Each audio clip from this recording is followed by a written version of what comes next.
tutorías me dicen, ¿sí? Entonces hoy nos toca inmunidad mediada con linfocitos B. Calculo yo que terminaron con la T. Dieron todo el seminario.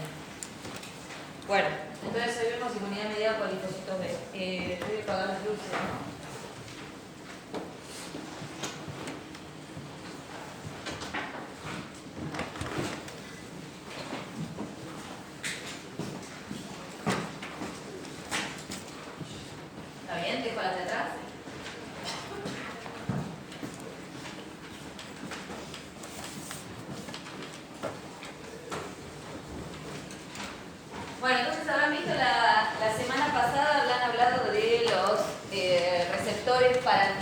De las poblaciones linfocitarias. Los linfocitos T tienen el receptor para antígeno de linfocitos T y el linfocito B tiene el receptor para antígeno de linfocitos B.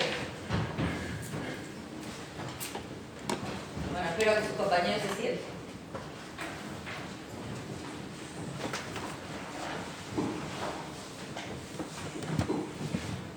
Se llaman receptores antigénicos, ¿sí?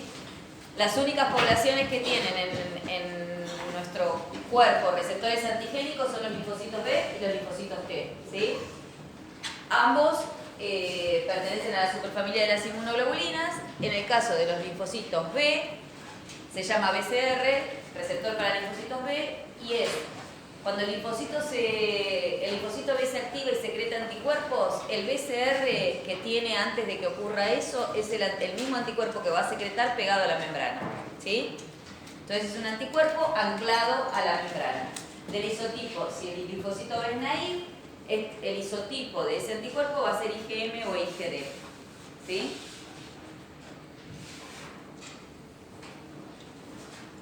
Este receptor antigénico le sirve para reconocer con muchísima especificidad antígeno, justamente, se llama receptor antigénico. Pero es súper específico. Esa es la diferencia de la inmunidad adaptativa con la inmunidad innata. ¿Se acuerdan que en la inmunidad innata hablábamos de reconocimiento de patrones? Esto le da una idea de que es un patrón lo que reconoce. Un patrón es algo repetido en distintas cosas. Esto de receptor antigénico le tiene que dar la idea de que reconoce estructuras únicas y que a la hermana de esa estructura no la va a reconocer, ¿sí?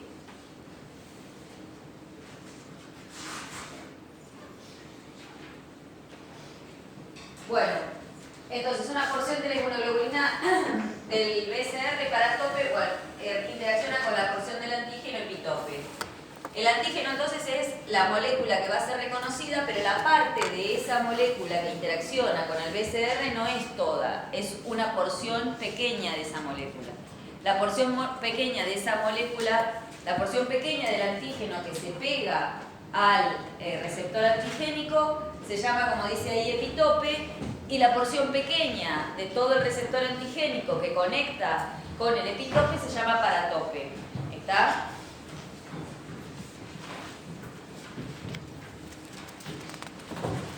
Bueno, ahí está la definición de antígeno. Es cualquier molécula capaz de ser reconocida por el receptor de linfocitos B o T. Hay antígenos solubles, como son las toxinas bacterianas, las proteínas solubles, las lipoproteínas solubles, ácidos nucleicos, y hay particulados, que son moléculas que forman parte de la superficie celular, proteínas de cápside, etc. O las puedo yo adherir artificialmente a un soporte. Entonces hay antígenos que están en solución y antígenos que están pegados a algo. Como vieron la clase pasada, todos los TCR es el receptor antigénico del linfocito T, reconoce sobre una célula presentadora en un contexto MHC. Entonces, el linfocito T no reconoce cosas solubles porque necesita presentación. La diferencia con lo que vamos a ver hoy es que el BCR sí puede reconocer antígenos solubles porque no necesita que le presente. ¿Está claro? Entonces, el linfocito B es el que puede reconocer antígenos solubles y antígenos particulados. Esa es una diferencia. El receptor de linfocitos B no necesita presentación. ¿Se acuerdan que el receptor de linfocitos T tiene que reconocer en un contexto MHC? Si eran CD4, ¿en qué contexto MHC? 2. Si era SD8 en contexto MHC1, pero necesita, si no, no hay activación. No pasa eso con los linfocitos B. Bueno, ya les dije que el epitope era la porción del antígeno que pegaba directamente a la porción, al paratope, a la porción del receptor. Hay epitopes conformacionales, o sea que están, si es conformacional, están solo presentes estos epitopes en la conformación nativa del antígeno. En general, los antígenos son proteicos. En general, el linfocito B puede reconocer azúcares, el linfocito B puede reconocer cualquier cosa. El linfocito T no, porque tiene que estar presentado en el contexto MHC y en los MHC solo presentan péptidos. Entonces, el linfocito B sí, el linfocito T no. Entonces, para el linfocito B puede haber epitopes conformacionales, porque como puede reconocer proteínas en 3D, porque no tienen que ser presentados, puede haber para el linfocito B epitopes conformacionales. Para el linfocito T no, porque necesita todo digerido. Por lo tanto, cualquier cosa perdió la estructura nativa porque fue digerida para ser presentada. Y después están los epitopes lineales. El epitope lineal oculto puede ser reconocido por el PCR si la molécula se desnaturalizó y por el TCR porque es lineal. Y el epitope lineal no oculto puede ser reconocido lo mismo por ambos.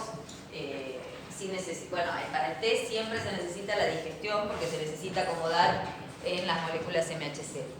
El B en eso es mucho más plástico. Pero la idea del epitope conformacional es el dibujo que les hace ahí, está solo presente en la conformación nativa de la proteína, ¿sí? O sea, pueden ser secuencias que estén lejos en la estructura lineal, pero dado que la proteína está plegada en su conformación nativa, se acerca, ¿sí? Bueno, estructura de las inmunoglobulinas. Como les dije, hoy vamos a ver la principal función de los linfocitos B es la presentación de antígenos y la secreción de anticuerpos, ¿sí? Los anticuerpos son inmunoglobulinas y como les dije, el BCR es una inmunoglobulina de membrana, decimos los inmunólogos. Es un anticuerpo anclado a la membrana. Los anticuerpos son 4 cadenas polipeptídicas, como están acá, son 2 cadenas pesadas y 2 cadenas livianas en violeta. Están unidas por puentes disulfuro intracatenarios y además le dan una estructura globular que no sé si está en la siguiente diapositiva, ¿no? Además de puentes intracatenarios, tiene puentes disulfuro intercatenarios que hacen estos loops, ¿sí? Tiene puentes disulfuro, tanto intra como intercatenarios. Volvemos acá. La región variable de las inmunoglobulinas se concentra en la región aminoterminal, ¿sí? Y la región variable está compuesta por la porción aminoterminal de la cadena liviana y por la porción aminoterminal de la cadena pesada. Y después tienen las regiones constantes. Las porciones hipervariables, que es donde se concentra todo el poder de reconocer diferentes antígenos, están concentradas en regiones que se llaman CDRs. Y hay 3 regiones de estas hipervariables: CDR1, CDR2 y CDR3. Bueno, el conjunto de esas 3 regiones variables constituyen el paratope, que es lo que se pega al epitope, que es la porción que contacta del antígeno, ¿sí? Estos son azúcares que suelen estar en la porción constante de las inmunoglobulinas. Entonces, dijimos que la región donde se concentran las regiones estas hipervariables que forman el paratope es cerca del aminoterminal. Y justamente como su nombre lo dice, el resto de las cadenas se llaman constantes porque son constantes para todas las inmunoglobulinas. Esa secuencia es constante para todas las inmunoglobulinas. Esta porción constante, lo que se llama fracción constante,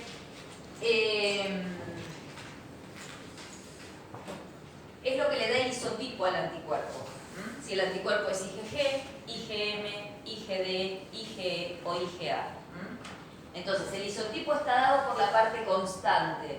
Por lo tanto, puedo tener un anticuerpo que reconoce al mismo antígeno en su porción variable, pero tiene distinto isotipo en su región constante. O sea, puedo tener IgG e IgM para el virus de la varicela, supongamos. ¿Está? es la misma región variable con distinta región constante, porque la región constante te da la función de los anticuerpos. Lo vamos a ver a lo último en el seminario. Entonces, la región constante da la función del anticuerpo porque es el isotipo, la región variable da el reconocimiento, la especificidad, qué es lo que va a reconocer. ¿Está claro?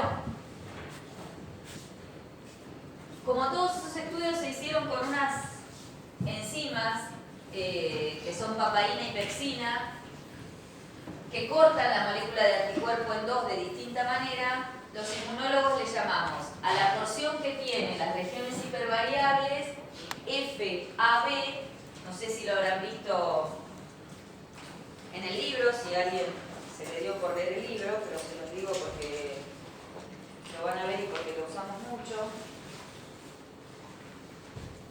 A ver si esto hay.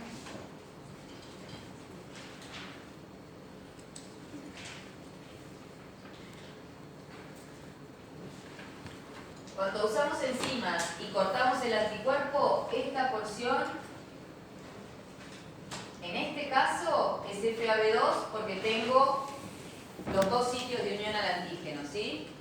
Si fuera solo esta parte, sería FAB solo. Entonces, la fracción FAB es la que contiene las regiones hipervariables de unión al antígeno. Y la porción constante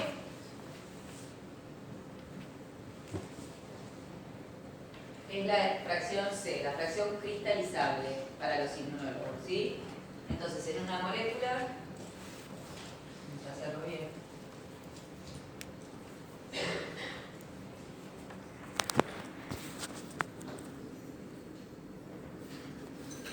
Esto es la fracción constante y esto es la fracción.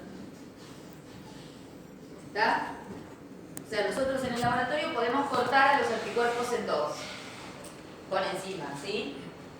Entonces son, nada, se los menciono porque va a estar en el libro y porque son instrumentos útiles. Puedo trabajar solo con esta porción constante y puedo trabajar solo con esta porción variable en el laboratorio. Entonces puedo tener solo la especificidad del anticuerpo sin la función, sin que me dice nada, o puedo tener solo la fracción constante sin que se pega a receptores para la fracción para FC, por eso han visto los receptores para FC cuando vieron innata, sin la porción antigénica. Es un instrumento de biotecnología, digamos, se puede cortar la molécula de anticuerpos. Bueno, de los dominios ya hablamos, o sea, tienen distintos dominios las inmunoglobulinas que se producen por estos puentes de disulfuro que les mencioné, intracatenarios, para hacer los dominios. Intercatenarios son los que pegan las dos cadenas pesadas. Y lo otro que les había empezado a decir hoy que no terminé de decir es esto que son los azúcares que están en la fracción constante, que dependiendo del isotipo el mayor o menor cantidad de azúcares que tiene la fracción constante. Bueno, acá está lo que les decía de los isotipos o clases de inmunoglobulinas.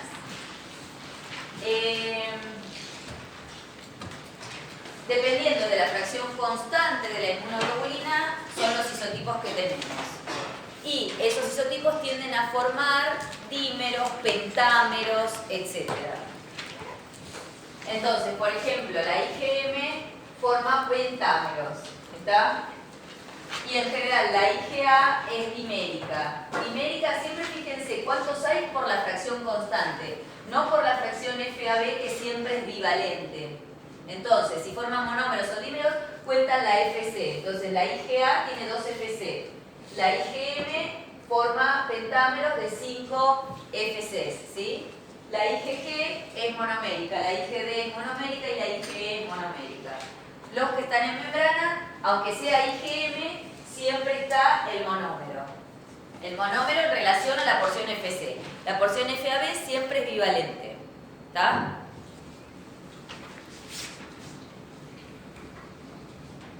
Bueno, uno de los conceptos fundamentales que de todas maneras ya lo tienen que haber visto con el PCR.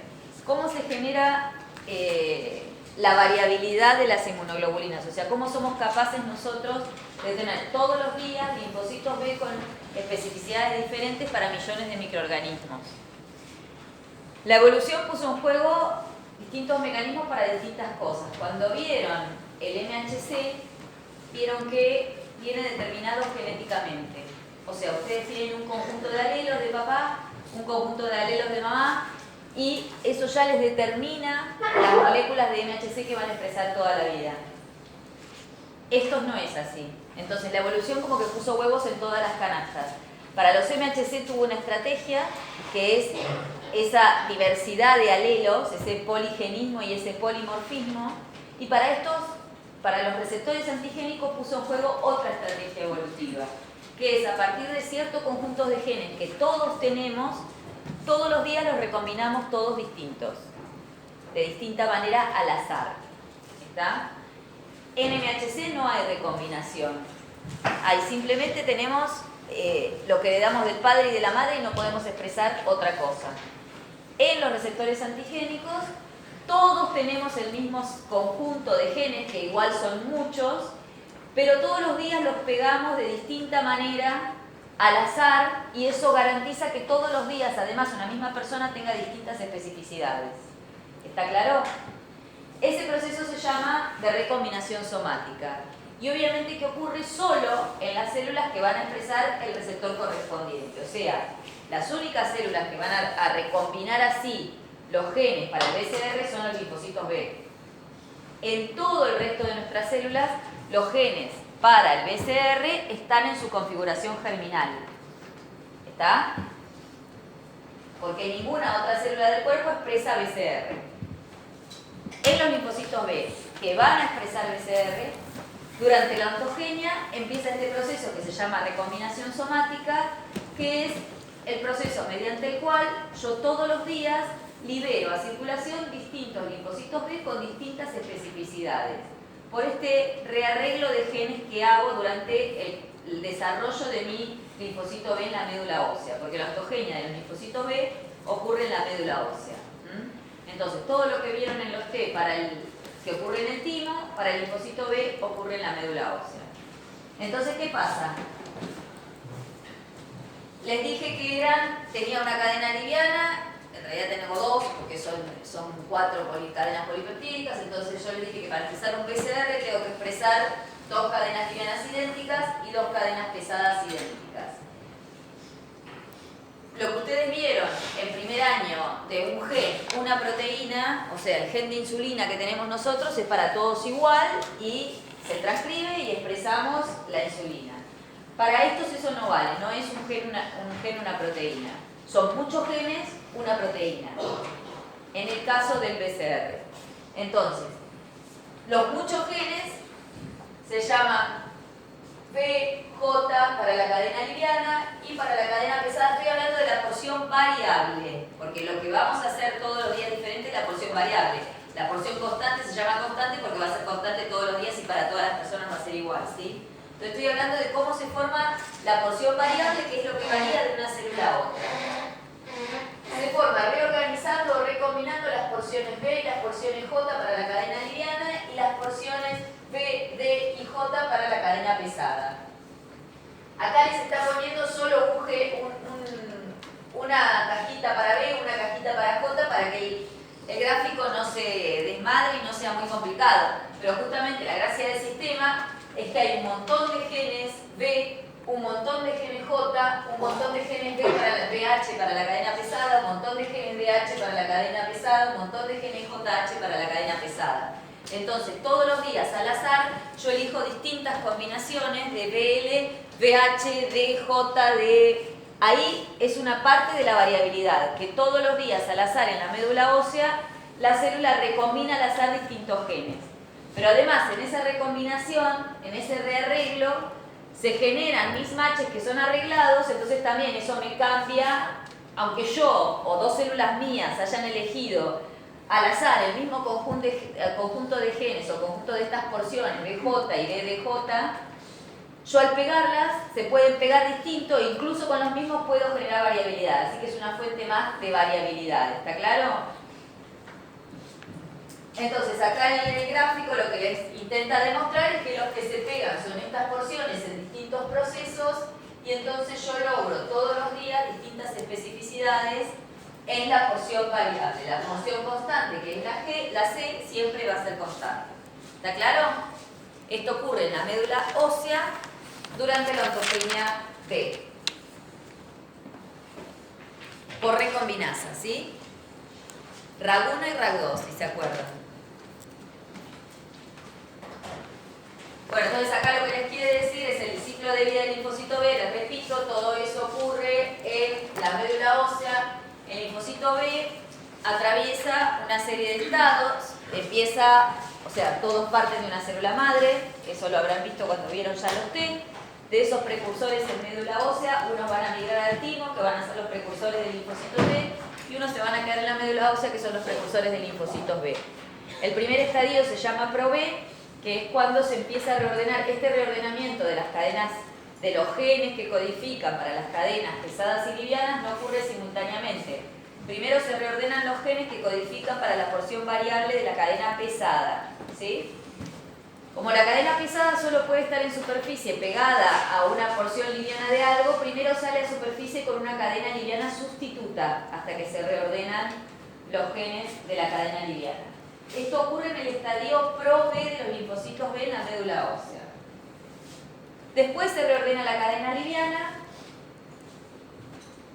entonces pasamos al estadio pre-B. Y el primer estadio que expresa el BCR en su forma definitiva se llama el linfocito B inmaduro, que está acá.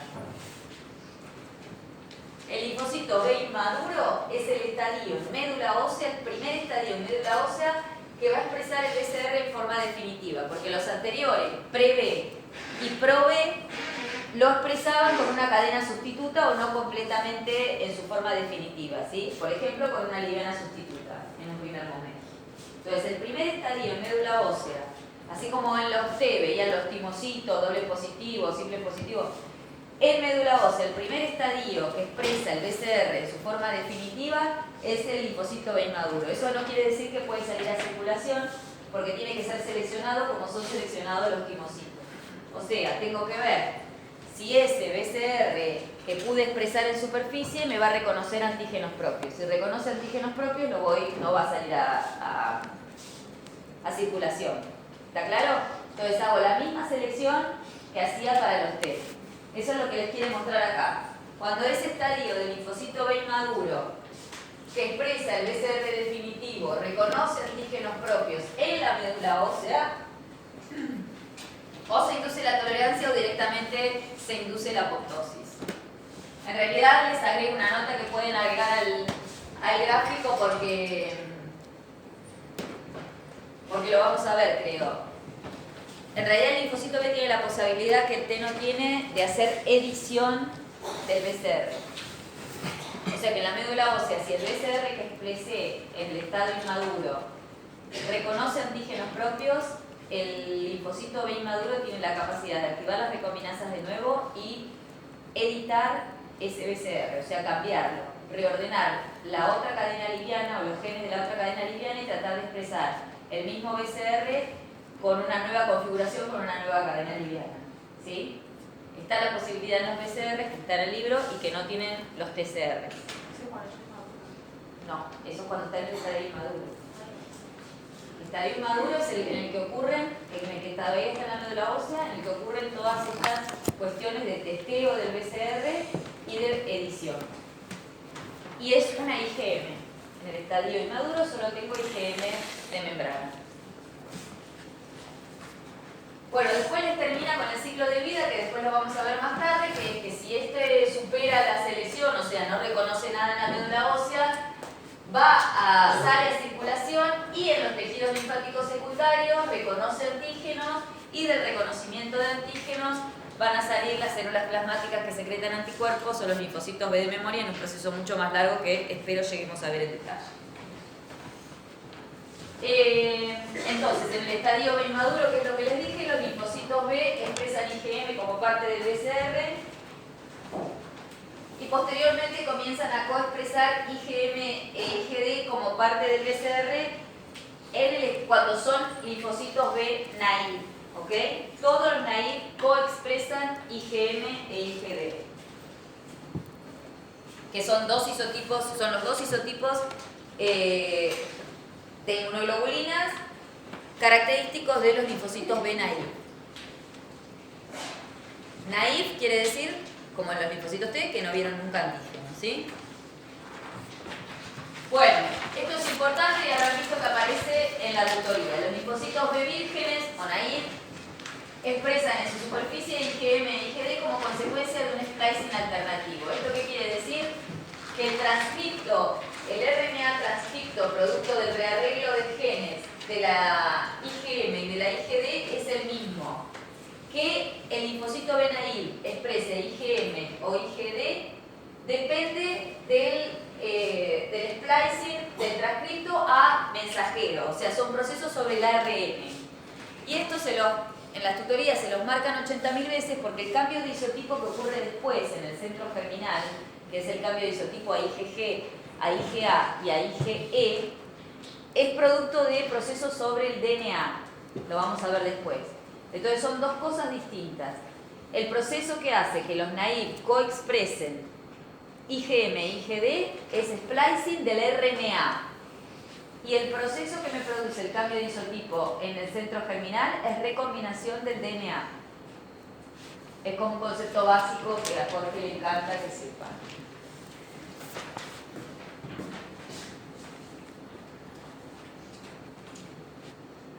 Bueno, volvemos al ciclo de vida del linfocito B. Entonces acá está un poco más detallado lo que les explicaba yo que ocurre en la médula ósea.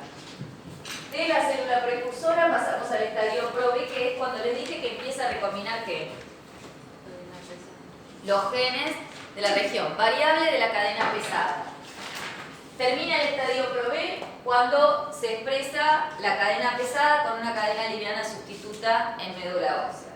Entonces lo que tengo que hacer es empezar a reordenar los genes de la región variable de la cadena liviana. Una vez que reordene los genes de la región variable de la cadena liviana, ya puedo expresar en superficie la IgM definitiva. Esa IgM definitiva va a caracterizar, que no está ahí, debería estar porque es de lo más importante, es el linfocito B inmaduro, que vamos a suponer que es este y no le pusieron inmaduro. Ese linfocito B inmaduro es sobre el cual operan los mecanismos de selección. Los mecanismos de selección para linfocitos B inducen apoptosis, como para los T, pueden inducir anergia también, que quiere decir que no reaccione, o pueden producir la edición, o sea, el linfocito B puede intentar cambiar su receptor también, antes de matarse si reconoce linfocitos antígenos propios. Supongamos que logra expresar una inmunoglobulina de superficie que en médula ósea no reconoce nada, por lo tanto no reconoce autoantígenos. No se llaman completamente maduros cuando salen a circulación, se les llama transicionales, porque la maduración definitiva se logra en el vaso, ¿sí? Por eso les puso transicionales y que la maduración completa ocurre en el vaso.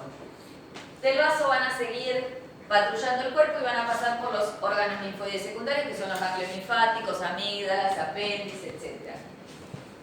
En esos órganos linfoides secundarios, que incluyen todos los ganglios linfáticos del cuerpo, más los otros que les dije, como las amígdalas, son las estructuras diseñadas por la evolución para que las células, los linfocitos reconozcan antígenos. Porque si dejáramos este reconocimiento que ocurriera en cualquier parte del cuerpo, no iba a ocurrir nunca, porque son cosas muy pequeñas que en 1,70 m que tendrá la gente normal, no yo, es muy improbable que ocurra. Entonces, están estos órganos especialmente diseñados para confinar en un espacio físico determinado y con una arquitectura determinada para favorecer este encuentro, ¿sí? Que son los órganos linfoides secundarios.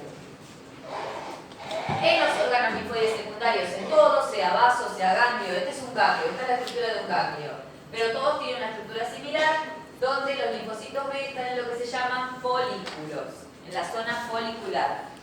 La zona T es la paracortical, la zona B es la folicular, forman folículos, ¿está? Entonces tenemos los vasos sanguíneos por donde van a entrar los linfocitos B naïf, y por donde también entran los linfocitos T y las poblaciones linfocitarias. Los linfocitos T se van a quedar en la zona paracortical, los linfocitos B van a ir a la zona folicular.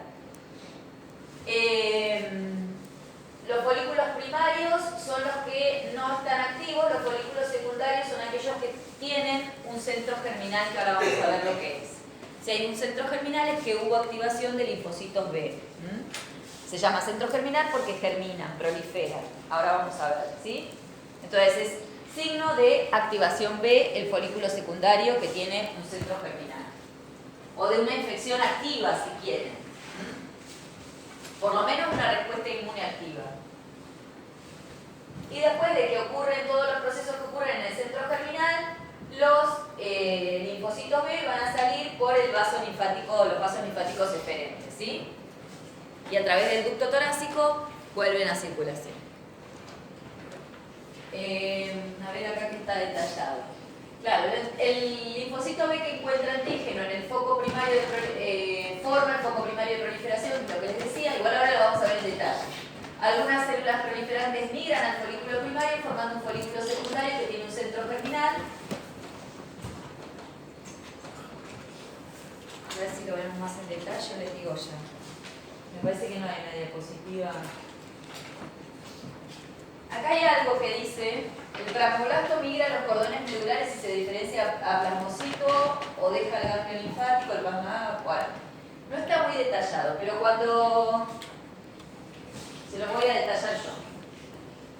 Ahora vamos a ver dónde ocurre esto, pero tenemos al linfocito B que reconoce antígeno a través de su BCR, que es el anticuerpo de membrana, ¿sí? Cuando reconoce antígeno, se genera una señal intracelular que se llama señal 1. ¿Está? Para que el linfocito B se active y no se vuelva enérgico, necesita la señal 2, que es la que le da el linfocito T. El linfocito T relacionado se llama, o cognate.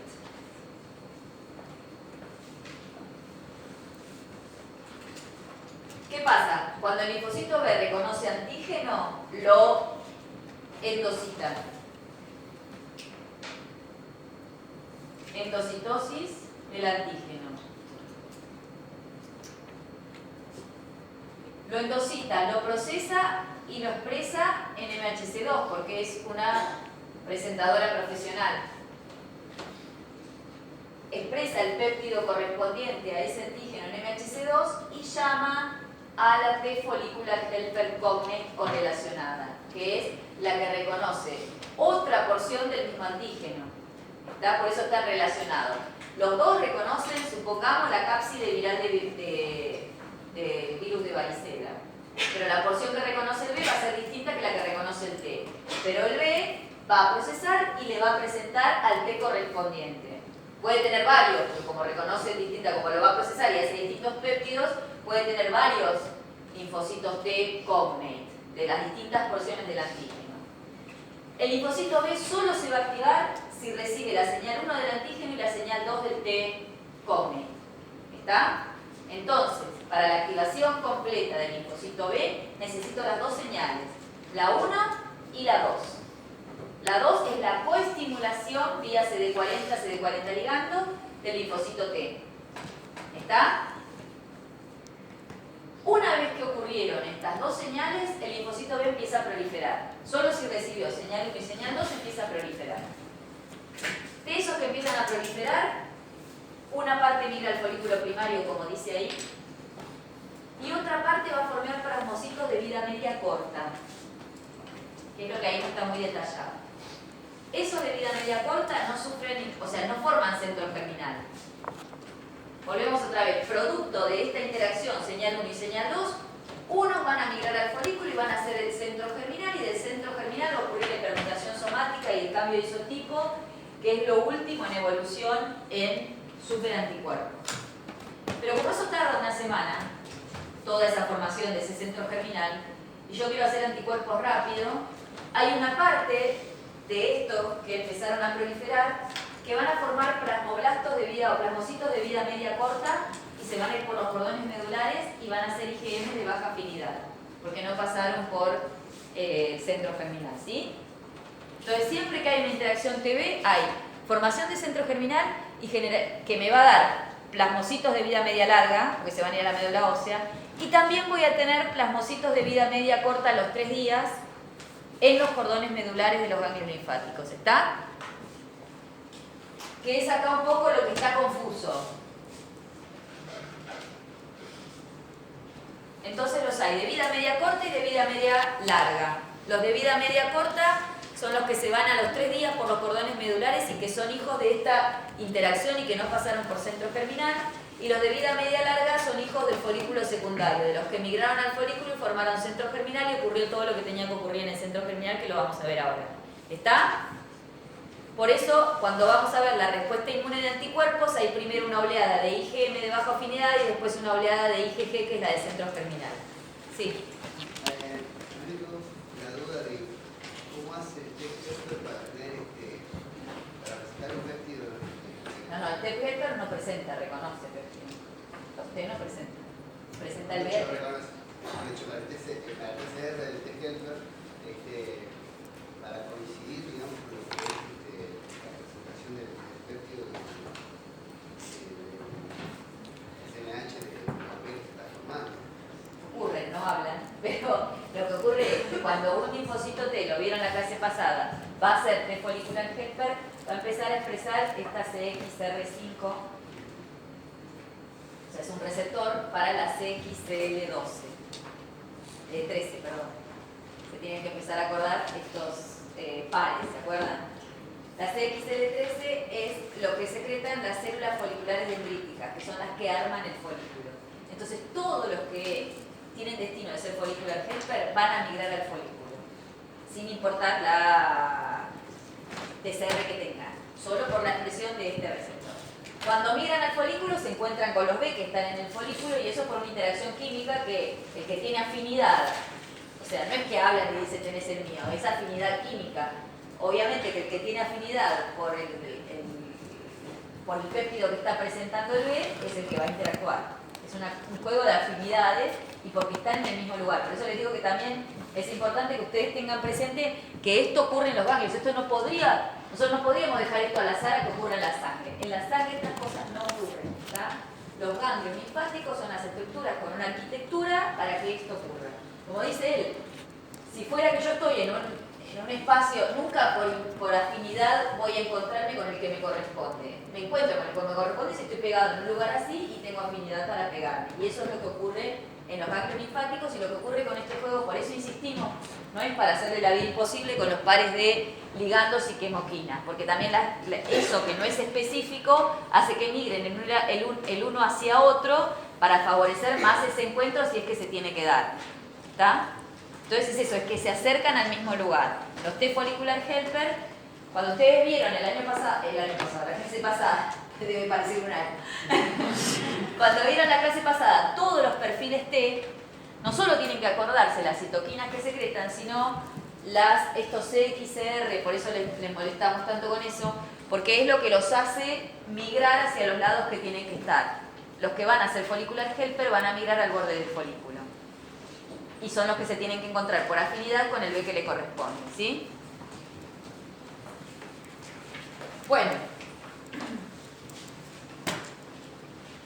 Esto es una garantía que tiene, después lo vamos a ver creo que más en detalle, pero esto de que el B no empiece a ser anticuerpo si no tiene la ayuda del T correspondiente, si quieren es un reaseguro de la evolución. Como el B reconoce cualquier cosa, DNA, azúcares y proteínas, sería muy riesgoso porque haríamos autoanticuerpos contra cualquier cosa si no tuviéramos el D. Se activan más rápido que los T si quieren. Los T necesitan todo un panegírico, una presentación en MHC, una digestión en péptidos, una cuestión que es muy segura.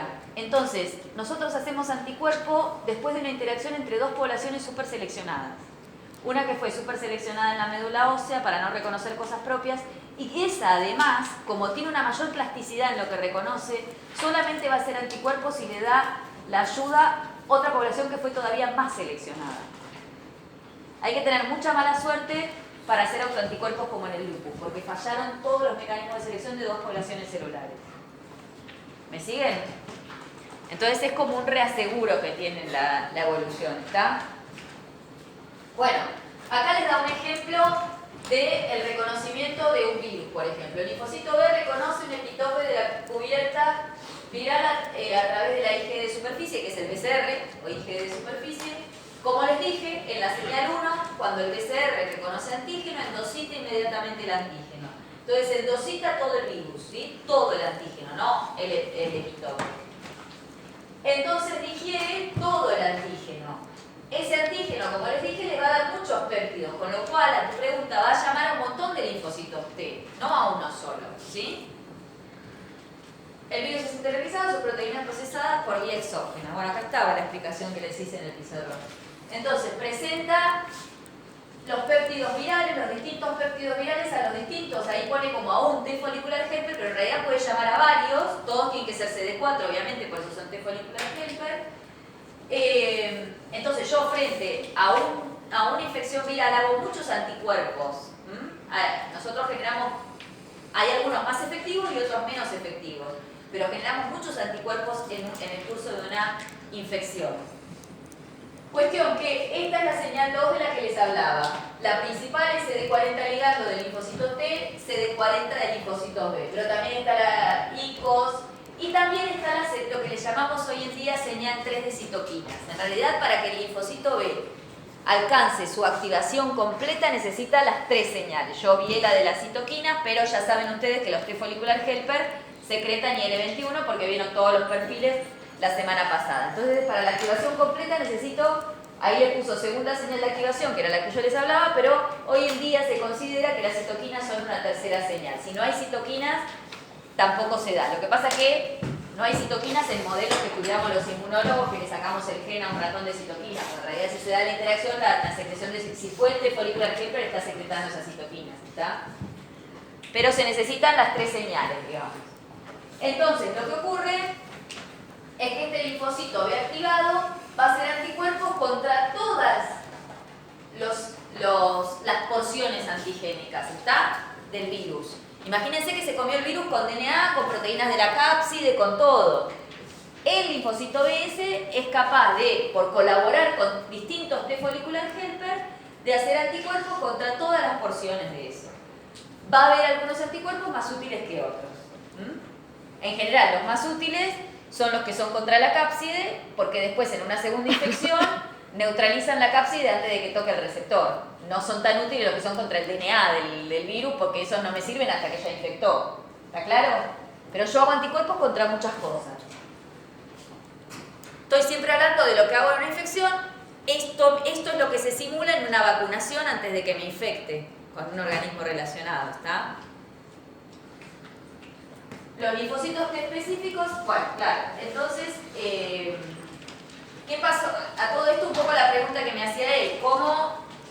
Pero esto lo tienen que haber visto la clase pasada, ¿cómo los linfocitos T folliculares se encuentran con y están activados para interactuar y darle la señal 2 al BCR? Bueno, porque se supone que los linfocitos T siguieron un camino similar, o sea, venían por la sangre, entran al ganglio linfático, con su TCR reconocen el péptido primero, el linfocito T lo reconoce en la célula dendrítica, ¿se acuerdan? De las únicas de la clase pasada, los únicos que pueden primear, es un anglicismo, o sea, hacer el priming de un linfocito T naive son las dendríticas, eso ocurre en la zona paracortical. De la interacción con la célula dendrítica, el linfocito T va, por el entorno de citoquinas, va a adquirir un perfil. Si ese linfocito T va a ser T follicular helper, como le dije a él, va a aumentar ciertos receptores que lo van a hacer migrar al borde del folículo y va a interactuar con el linfocito B correspondiente, ¿sí? Entonces, el linfocito T que va a interactuar con el linfocito B en el borde del folículo, vio antes el antígeno en una célula dendrítica. Y lo va a ver por segunda vez, se lo van a presentar por segunda vez en el borde del folículo el linfocito B. ¿Está claro? También ya sufrió, o sea, el T folicular obviamente no es un T naive, es uno de los perfiles activados de los linfocitos T. ¿Está claro? Es muy importante esta colaboración, por eso me tomo tanto tiempo y hay tantas diapositivas. Bueno, acá está el folículo entonces, acá está la zona paracortical. Tal cual les dije, en el folículo primario están las células foliculares dendríticas. Es el tercer tipo celular con el nombre de dendríticas que ven en la cursada. Unas eran las dendríticas plasmacitoides que vieron en el segundo seminario de Innata, que eran las responsables de la defensa contra virus, ¿se acuerdan? Otras eran las dendríticas convencionales, que son las que orquestan toda la respuesta inmune adaptativa. Y las terceras que se las presento hoy son las foliculares dendríticas. Los tres tipos son tres tipos celulares completamente distintos. En los parciales, muchas de las opciones apuntan a que ustedes sepan diferenciar que estamos hablando de tres tipos celulares distintos. Lo que pasa es que todos tienen una forma estrellada. Hace 150 años se diferenciaban las células por su forma, y entonces a todas las que eran estrelladas le ponían dendríticas para diferenciarlas de dónde venían. Estas son foliculares porque están en el folículo. Todas tienen origen distinto, todas son distintas y hacen distintas cosas. Las foliculares dendríticas son las que arman el folículo, son como la estructura. Si no están, no hay folículo, por más que haya linfocitos B. Y son las que secretan esta CXL13, que es lo que atrae lo que tenga que atraer al folículo. Lo que tenga que atraer es lo que expresa CXR5. Si las células no tienen CXR5, no van a ir al folículo. Con lo cual, si yo tengo una mutación, soy un humano que tengo una mutación en CXR5, así tenga los B, así tenga todo bien, tampoco voy a montar respuestas inmunes, de tan fino que es esto, ¿sí? Porque como me decía él, no se van a poder encontrar los que tienen que encontrarse. Por eso les insistimos tanto con estos pares. CCR7, ¿se acuerdan que era la puerta de entrada para entrar al ganglio? Porque las high endotelial venules secretaban CCL19 y CCL21. Otra vez, si tengo alguna mutación en CCL19 o CCL21 y en CCR7, tampoco voy a montar una respuesta inmune porque los países nunca van a llegar a estas estructuras anatómicas diseñadas para favorecer el encuentro. Por eso hinchamos tanto con el tráfico, porque si no hay tráfico tampoco hay respuesta inmune, ¿sí? Entonces, entra el linfocito B por la high endotelial venules, lo mismo que entró el linfocito T antes. El linfocito T, por su lado, reconoció por primera vez el antígeno sobre la célula dendrítica, se transformó en un T folicular helper, porque es uno de los perfiles posibles de esta interacción, y como es un T folicular helper, va a expresar CXR5 y va a ser mandado al borde del folículo. ¿Está? En el medio, el linfocito B fue al folículo cuando era naive, y en el borde del folículo hay unos que se llaman macrófagos subcapsulares. ¿Por qué subcapsulares? Porque acá está la cápsula del ganglio y entonces estos macrófagos están ahí abajo de la cápsula. Son unas células grandes. Acá en la cápsula entran los vasos linfáticos aferentes, entonces por ahí entran los antígenos y las células dendríticas. Los antígenos grandes que vienen solos, solubles en la linfa, se quedan pegados o anclados en estos macrófagos subcapsulares. Es como que es un imán y pega los antígenos. Están ahí en el borde del folículo, del otro lado de la zona paracortical hacia la zona capsular, y los linfocitos ven ahí, reconocen, hay distintas, van al libro de distintas formas. Pueden reconocerlos anclados, sí, los macrófagos no procesan, se les pegan las cosas en la membrana porque tienen muchos receptores. Entonces los B pueden reconocer a los antígenos pegados en los macrófagos subcapsulares, o pueden los antígenos más chiquitos directamente van solubles por los vasos linfáticos aferentes, y como esto reconoce cosas solubles, también las puede reconocer en forma soluble, ¿sí? O lo mismo, las foliculares dendríticas pegan como los macrófagos subcapsulares antígenos y también pueden reconocerlos sobre la superficie de las foliculares dendríticas. Son las tres formas que los linfocitos B ven antígeno, lo reconocen y después lo endositan, o sea, se lo quitan a los macrófagos, se lo quitan a las foliculares dendríticas o lo endositan de lo que estaba soluble. El linfocito B lo endositó, lo procesó y migra al borde del folículo porque empieza a bajar un poco CCR5, tiene que hacer el proceso al revés. Tiene que perder un poco de la expresión para ir al borde a encontrarse con el T folicular helper que le corresponde.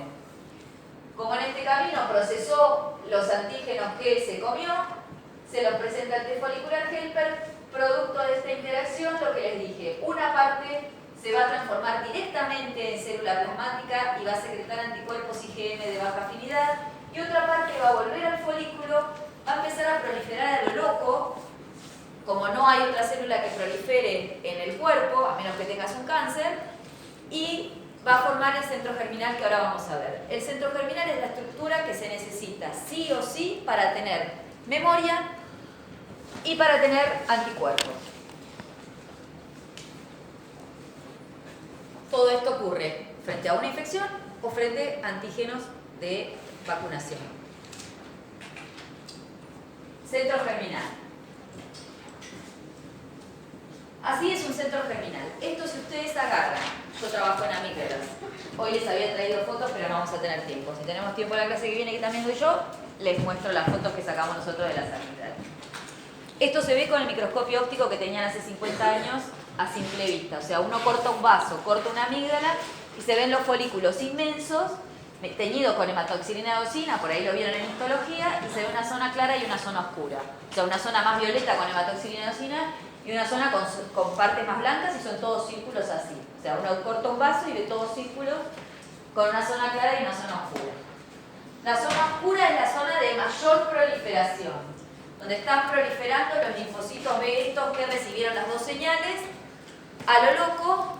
En ese estadio se llaman centroblastos. Todo lo que tenga blasto en el nombre es porque todavía tiene altas posibilidades de proliferar, o capacidad, mejor dicho, de proliferar.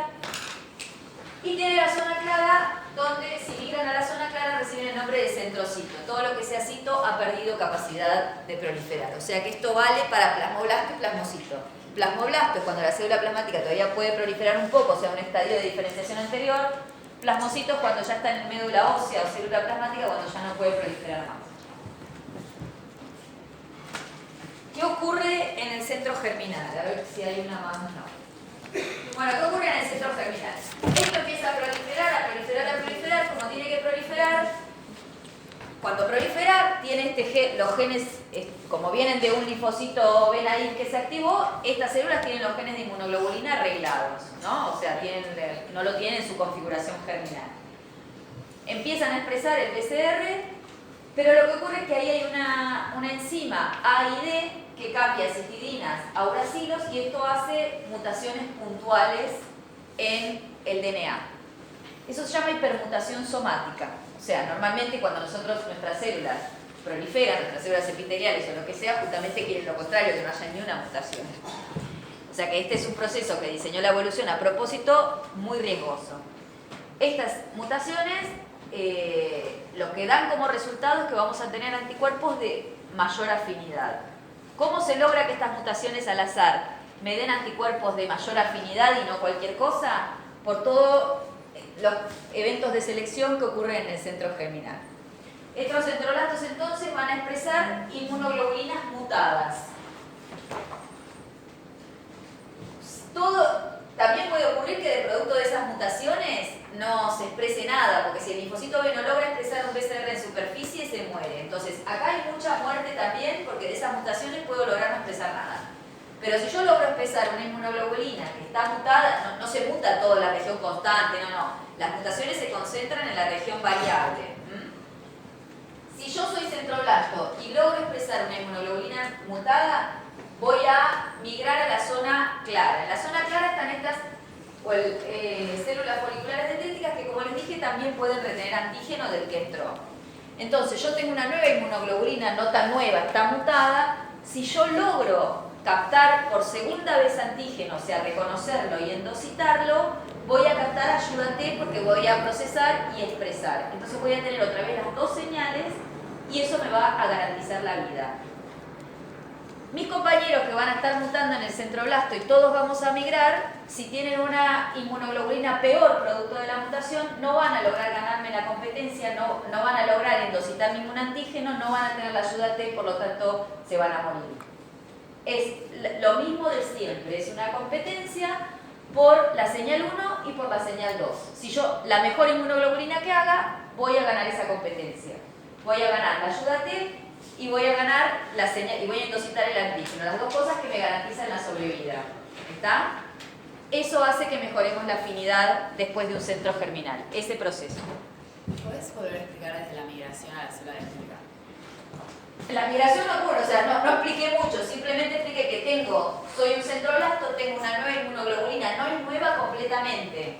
Si uno secuencia lo que venía virgen y lo que se expresa después del centro germinal, nota mutaciones puntuales. Y esas mutaciones puntuales justamente mejoraron la afinidad. ¿Cómo lo hice? Yo expresé una inmunoglobulina mutada y me fui a buscar antígeno a la zona clara, que es donde hay más células folículas foliculares dendríticas, que son las que tienen pegadas el mismo antígeno que a mí me hizo proliferar antes. Si yo tengo una inmunoglobulina buena de alta afinidad, logro quitarle a la célula folicular dendrítica el antígeno, me lo como, lo proceso, lo presento y se lo presento a un T folicular helper de nuevo. Así tengo las dos señales de sobrevida y yo salgo alegremente del centro germinal con una inmunoglobulina mejor. ¿Está? Sí. Esos centroblastos que ya están, solamente reconocen la primera señal a través de una célula dendrítica folicular. Sí. También puede ser celular. Sí, no sé, eso ya es pura especulación porque es muy difícil de... Ahí hay antígeno, básicamente. Es un folículo y hay antígeno. Yo no sé si van a llegar a los macrófagos subcapsulares otra vez porque se tienen que... no sé. Eso ya es como muy difícil de... En lo que es investigación, hacer ese... Hay muchas cosas de esto que todavía no se saben porque hay limitaciones tecnológicas. Lo de que hay mucha apoptosis se sabe desde hace 150 años y antes no se entendía cómo hacerlo. En 150 años se pudo desvelar más parte de los procesos. Lo que les quiere mostrar ahí arriba son los T folicular helper, con los cuales estos centrocitos, ahora se llaman centrocitos, están captando la ayuda. Entonces hay dos instancias de colaboración B que les van a de colaboración T que les van a aparecer en los parciales. La primera que fue en el borde del folículo y que dio origen al centro germinal, y la segunda que es en el interior del centro germinal y que me garantiza la sobrevida. Esas son las dos instancias de colaboración TB. ¿Está? Bueno, esto otra vez es necesario para que haya cambio de isotipo, del cual todavía no hemos hablado, solo hablé de la hipermutación somática e hipermutación somática. El gold standard entonces de la inmunidad adaptativa es que hago anticuerpos de mayor afinidad, con lo cual tienen una alta... La mayor afinidad que hace que ni bien entra el bicho en una segunda vez, yo ya lo neutralicé y el tipo ni siquiera se enteró, porque tiene tanta afinidad que como que va corriendo y se le pega en nada, tiene una alta afinidad. Y lo segundo que logro con el centro germinal es que le mejoro la calidad. Porque un anticuerpo IgM es medio pelo. Un anticuerpo IgG es muy bueno. Tienen muchos más. Les dije que los anticuerpos tenían la región variable que les da la afinidad y la región constante que le da la función. Los de isotipo IgG tienen 5 funciones, los de isotipo IgM tienen 2. Son medio... ¿Está? Lo mejor en tecnología de anticuerpos es un IgG. Y lo que se logra después de un centro germinal, en una inversión sistémica, son respuestas buenas a IgG. Lo ideal en mucosas por ahí es tener una respuesta a IgA. Muchos lo logramos naturalmente, o se logra naturalmente con algunos antígenos. No digo en forma de vacunación, respuesta en mucosas no se ha logrado bien, no se sabe por qué. O sea, hay cosas que todavía se nos escapan del proceso en lo que sea cambio de isotipo. Hemos logrado dominar la tecnología para infecciones sistémicas a tal punto que tenemos todo un calendario de vacunación que me garantiza que yo ya casi no tenga infecciones en la niñez de las que había porque he dominado este proceso. Logro que un chico de 2 años me tenga una batería de anticuerpos en circulación de la más alta afinidad y de la mejor calidad de IgG. Y esto se puede medir con ELISA en laboratorio, el tipo de anticuerpos que tiene el pibe. No solo logro esos anticuerpos, que son las armas que tengo en circulación, sino que logro una tasa de que estén constantes, o sea, no me duran 20 días que lo que dura un IgG. Yo tengo estas células plasmáticas de larga vida que salen del centro germinal, que se van a sentar en la médula ósea y me secretan estos anticuerpos por toda la vida del individuo. O sea, yo tengo una compañera en el laboratorio que fue vacunada contra la viruela, que yo ya no estoy vacunada porque ya no había, y ella todavía tiene, le medimos para joda los tipos de anticuerpos de la viruela. No hay más viruela en circulación en el planeta y ella tiene los anticuerpos. Se supone que lo que tiene es la misma célula plasmática que se generó cuando la vacunaron. Tiene 2 ramas la memoria B, la célula plasmática de larga vida en la médula ósea y en los linfocitos B de memoria que salen también del centro germinal. Entonces el cuerpo no solo se garantiza con células plasmáticas en médula ósea la memoria, sino que también salen del centro germinal linfocitos B de memoria que parecen los naive, pero que en superficie en vez de tener un IgM tienen un IgG y que si se encuentran ellos con antígeno en un cambio linfático por segunda vez, hacen este proceso todavía mucho más rápido. Esto es en caso de que yo pierda las plasmáticas, porque como hay un nicho finito en médula ósea de células plasmáticas, yo no puedo acomodar todo lo que me encontré en la vida, porque tengo unos huesos de determinada cantidad. Cuando yo hago una nueva vacunación o una nueva infección, se me desalojan células plasmáticas de la médula ósea. Entonces lo que me garantiza, si yo me encontré antes a un microorganismo que yo pueda hacer anticuerpos de nuevo, son los linfocitos B de memoria. Ahora creo que lo vamos a ver más en detalle, ¿sí? Entonces para la generación de estas dos ramas de la inmunidad humoral necesito el centro germinal. Tanto para las plasmáticas de vida media larga, como para los linfocitos B de memoria, que son dos tipos celulares distintos otra vez. Las plasmáticas de larga vida que van a médula ósea ya no tienen BCR en la membrana, o sea, ya no se llaman más linfocitos B, porque ellas producen, el anticuerpo lo que tenían en membrana ahora lo liberan. Y los B de memoria sí, se van a quedar con IgG pegado en la membrana y no secretan anticuerpos. Los linfocitos B de memoria no secretan anticuerpos. Para que algo secrete anticuerpo tiene que llamarse célula plasmática, ¿está? No se llama más linfocito B porque perdió el BCR, lo secreta. Lo que le da el nombre al linfocito B es expresar un BCR en membrana, ¿está? Bueno, acá está un poco cómo actúa la AID, que es la que hace hipermutación somática. Como les dije, las mutaciones no son en cualquier lado de la molécula, se concentran en lo que se llama en inglés unos hotspots, zonas calientes de mutación. Y acá les pone lo que les decía. De esa mutación se puede generar un codón de stop que hace que la inmunoglobulina no se exprese y por lo tanto la célula se muera. Por eso en el centro germinal también hay mucha apoptosis. Puede alterar el folding de la proteína, por eso también se puede morir, y puede modificar el paratope, que es lo que queremos. Si lo modifica para peor, también se va a morir, porque no va a lograr las dos señales de sobrevida. Si lo modifica para mejor, nos va a servir y va a sobrevivir.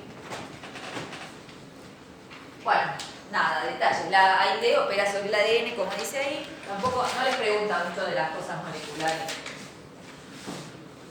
Bueno, acá está un poco otra vez, son varios para que entiendan lo que ocurre. Ya ven que en la zona clara, en la zona oscura solo hay tipos celulares B proliferando, en la zona clara hay otros tipos celulares porque es donde ocurre esto de la interacción para que sobrevivan los que mejoraron, ¿sí?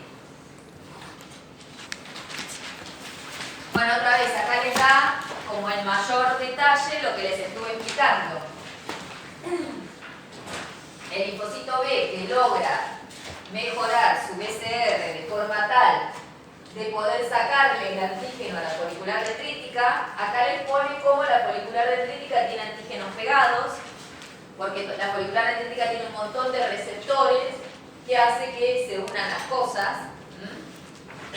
Es como un imán, ya les dije, pero está pegado sobre el receptor. Los antígenos que tiene, la cuestión es que el B tiene que tener el BCR nuevo tiene que tener cierta afinidad como para vencer la afinidad del otro receptor que tiene la dendrítica, ¿está? Y quitarle el antígeno.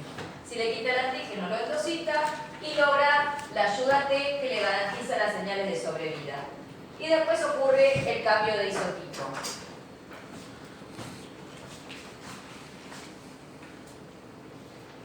Y acá está lo que les había adelantado antes. El cambio de isotipo, subrayen esto, se da como consecuencia de un proceso de recombinación del ADN. Más temprano les dije que la coexpresión de IgM o IgD en el estadio naive era por procesos sobre el ARN, splicing del ARN. El cambio de isotipo en centro germinal es por recombinación del ADN. Son dos procesos diferentes. También participa en el cambio de isotipo esta AID.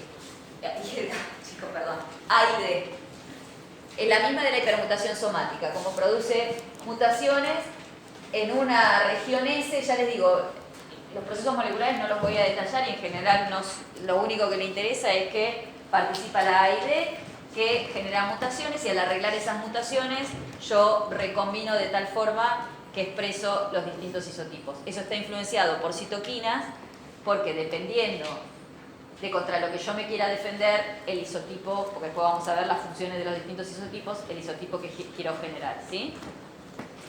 Por ejemplo, para la defensa en parásitos, que al ser el organismo patógeno evolutivamente más avanzado de los que nos atacan, en general hago respuestas a IgE, que es lo más complicado. Y en general no nos hemos librado de los parásitos. Tenemos chagas, tenemos malaria, porque ellos son astutos y por más que nuestra evolución sea astuta, lo que logra es, podemos tener infección con chagas 30 años, o sea, lo que logro es un equilibrio y en algún momento, de todas maneras, pero el sistema inmune, o sea, cuanto más evolucionado el invasor, mayor es el problema. En general hacemos respuestas de IgG o IgA a nivel de mucosas. Bueno, esto es lo que les decía, que como resultado del centro germinal voy a tener las dos ramas de la respuesta humoral. La célula plasmática de vida media larga y el linfocito B de memoria. Esta secreta todo el BCR, o sea que no tiene más BCR en membrana, secreta, y es lo que la población que tengamos en médula ósea de estas es la que nos da lo que tenemos de anticuerpo en sangre toda la vida. Estos no secretan anticuerpos, pero como ya tienen en su membrana un BCR hipermutado y con el isotipo cambiado, en cuanto ve al antígeno por segunda vez, todo esto que tardaba una semana lo hace en un día, ya parte de una afinidad de anticuerpos espectacular. Si encima lo sometes a ese proceso, hay todos cálculos matemáticos a cuánto se puede mejorar la afinidad dependiendo de las veces que te encuentres con algo. Lo que les muestra acá es que se siga una u otra, o sea, del centro germinal salen las dos cosas. Tampoco lo que todavía tecnológicamente no pudimos calcular, digamos, es cómo hacer que un centro germinal haga solo linfocitos B de memoria o haga solo células plasmáticas. No sabemos cuáles son los procesos o cómo manejar los procesos para hacer que sea 80%, 20%, eso no lo sabe, eso es al azar, no se entiende o no se entiende si el cuerpo tiene algún manejo de esto, cómo hace. Sí se sabe que si se prenden estos factores de transcripción, BLIM y XBP, entonces el centrocito este va a seguir el camino de ser célula plasmática. Y si se prende este factor de transcripción, PAX5, el centrocito se va a transformar en un linfocito B de memoria. La diferencia va a ser si la célula secreta o no el BCR nuevo. Ambos van a salir a circulación.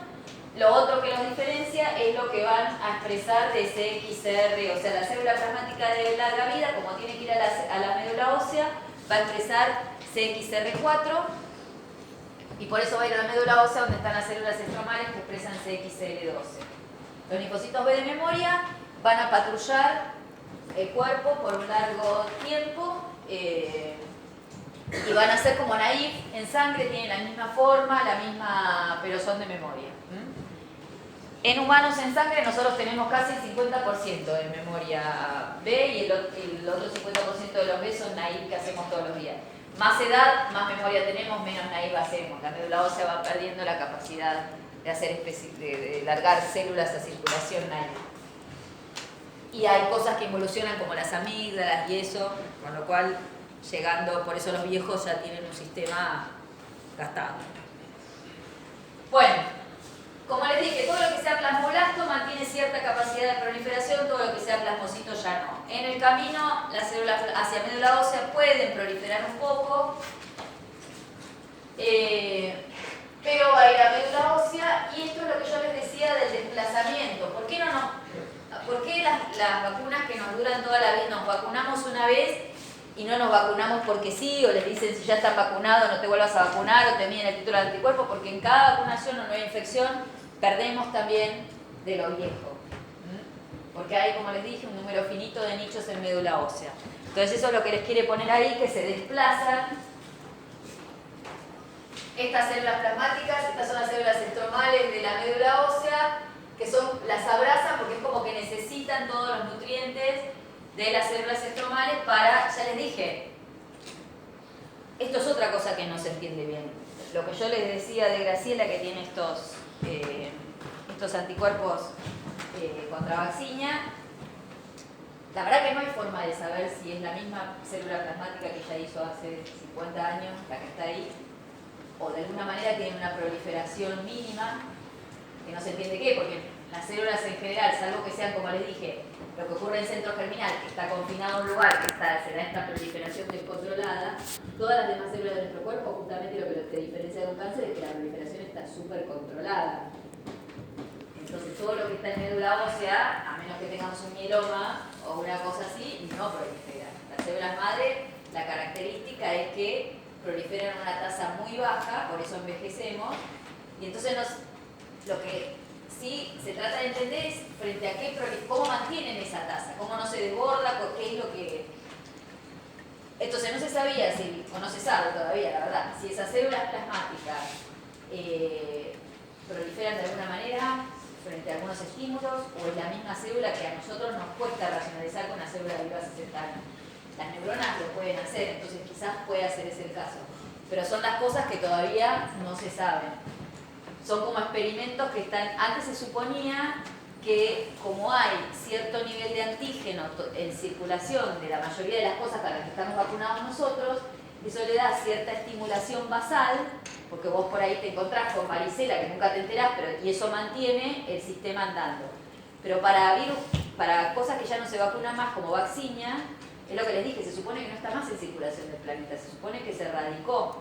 Entonces se supone que ella no tiene, a menos que también el antígeno tenga una vida de 50 años y ella tenga nichos con antígeno en la médula ósea, que es lo otro difícil de racionalizar. Eso todavía es materia de investigación.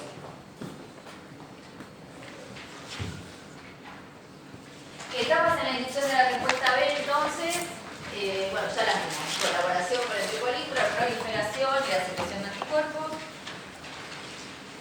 Antigenicidad e inmunogenicidad. Yo les dije que antígeno era toda la molécula que era capaz de ser reconocida por un receptor linfocitario. Que sea reconocida no implica que vaya a generar una respuesta.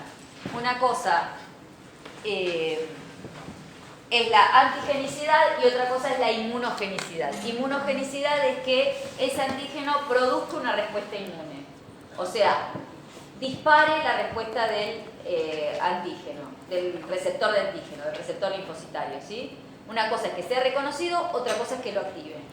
Puede ser reconocido, puede pegarse y eso puede no llegar a dar la señal 1, o sea, puede no ser transmitido si no tiene la suficiente fuerza ese reconocimiento al interior celular, ¿sí? Entonces es un poco lo que les dice acá. Teno se llama a las moléculas que pueden ser reconocidas en general, son de linfocitos B, porque les dije, los linfocitos T solo reconocen péptidos. Como los linfocitos B pueden reconocer cualquier cosa, hay moléculas que se llaman acteno, que son muy pequeñas, que se llaman actenos porque pueden ser reconocidas por el BCR, pero no inducen respuesta por lo que les dije ahí. El linfocito B necesita la señal 1 y necesita la señal 2. Si no hay una proteína, no está la señal de los T. Entonces el B no va a reaccionar. Ahora, ¿qué pasa cuando ese acteno se conjuga en circulación? Nosotros en circulación tenemos un montón de proteínas. La ceroalbúmina plasmática o lo que sea. Entonces esa molécula pequeña, que era un azúcar, era un fármaco, era algo que teníamos en circulación o metabolitos de un fármaco, cuando se conjugan con la BCA van a tener una parte proteica. Entonces, el linfocito B va a reconocer el acteno y por ahí, si algo falló, tengo TCR que me reconocen la parte proteica. No por la parte proteica en sí, porque va a ser un antígeno propio, va a ser la ceroalbúmina, pero a veces al conjugarse se genera nuevo, en esa conjugación se genera algún aminoácido que se cambió y eso hace que un TCR me lo reconozca y yo monto una respuesta inmune contra algo que no debería montar. Este es el mecanismo por el que se explica, por ejemplo, la hipersensibilidad a penicilina. O sea, normalmente no deberíamos montar una respuesta inmune a un fármaco como la penicilina porque además da metabolitos chiquitos. Pero los metabolitos pueden conjugarse a la BCA y entonces yo genero todo un centro germinal, eso me da una memoria y yo nunca más puedo tomar penicilina, porque entonces monto una respuesta inmune contra algo y es una autoagresión cada vez que tomo penicilina. ¿Está? Eso es lo malo del sistema. Que cuando el sistema tiene una falla y yo genero una enfermedad autoinmune o una de estas alergias a cosas contra las que no debería montar una respuesta inmune, ya no hay forma de curarlo, porque yo tengo un super sistema que me da la super memoria para algo que yo no quería una supermemoria. Por menos que mate al tipo, el tipo tiene la generación de la memoria, en la médula ósea es imposible llegar. Por eso a esta gente se la trata con corticoides, se la trata de que bajarle la respuesta inmune porque tanto a los alérgicos como a los que tienen enfermedades autoinmunes. ¿Está?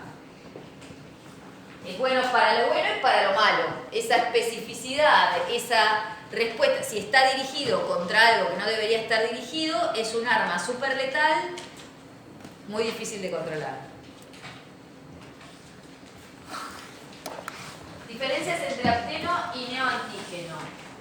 Bueno, apteno es algo, como les dije, algo que a menos que esté conjugado con una proteína carrier, no produce respuesta. Ahora, cuando el apteno se conjuga a un carrier propio, se genera un neoantígeno, o sea, un antígeno nuevo, y además esto de neo quiere decir nuevo, pero además este neoantígeno les da la idea de artificial.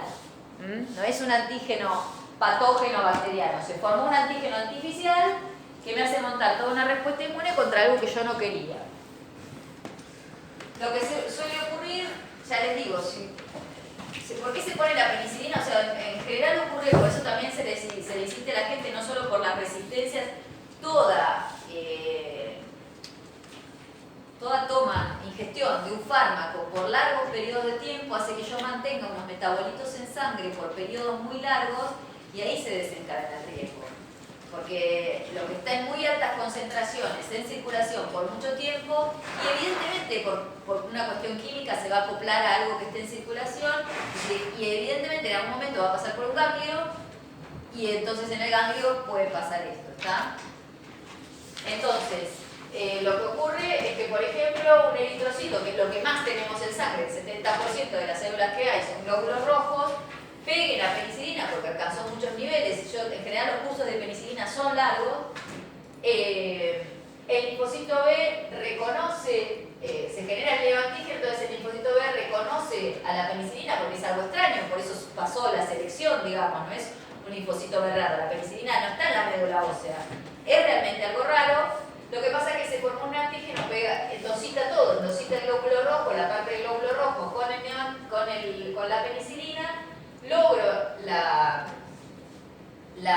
ayuda T y de esto, como yo les dije que podía captar distintos Ts, porque mi antígeno es muy grande y yo lo voy a hacer en pedacitos y los expreso en distintas MHC que tengan la superficie, voy a hacer anticuerpos antipenicilina y anticuerpos anti el neoantígeno de lo que se pegó a los antígenos eritrocitarios. Entonces voy a tener una anemia hemolítica, porque voy a reconocer a mis propios glóbulos rojos.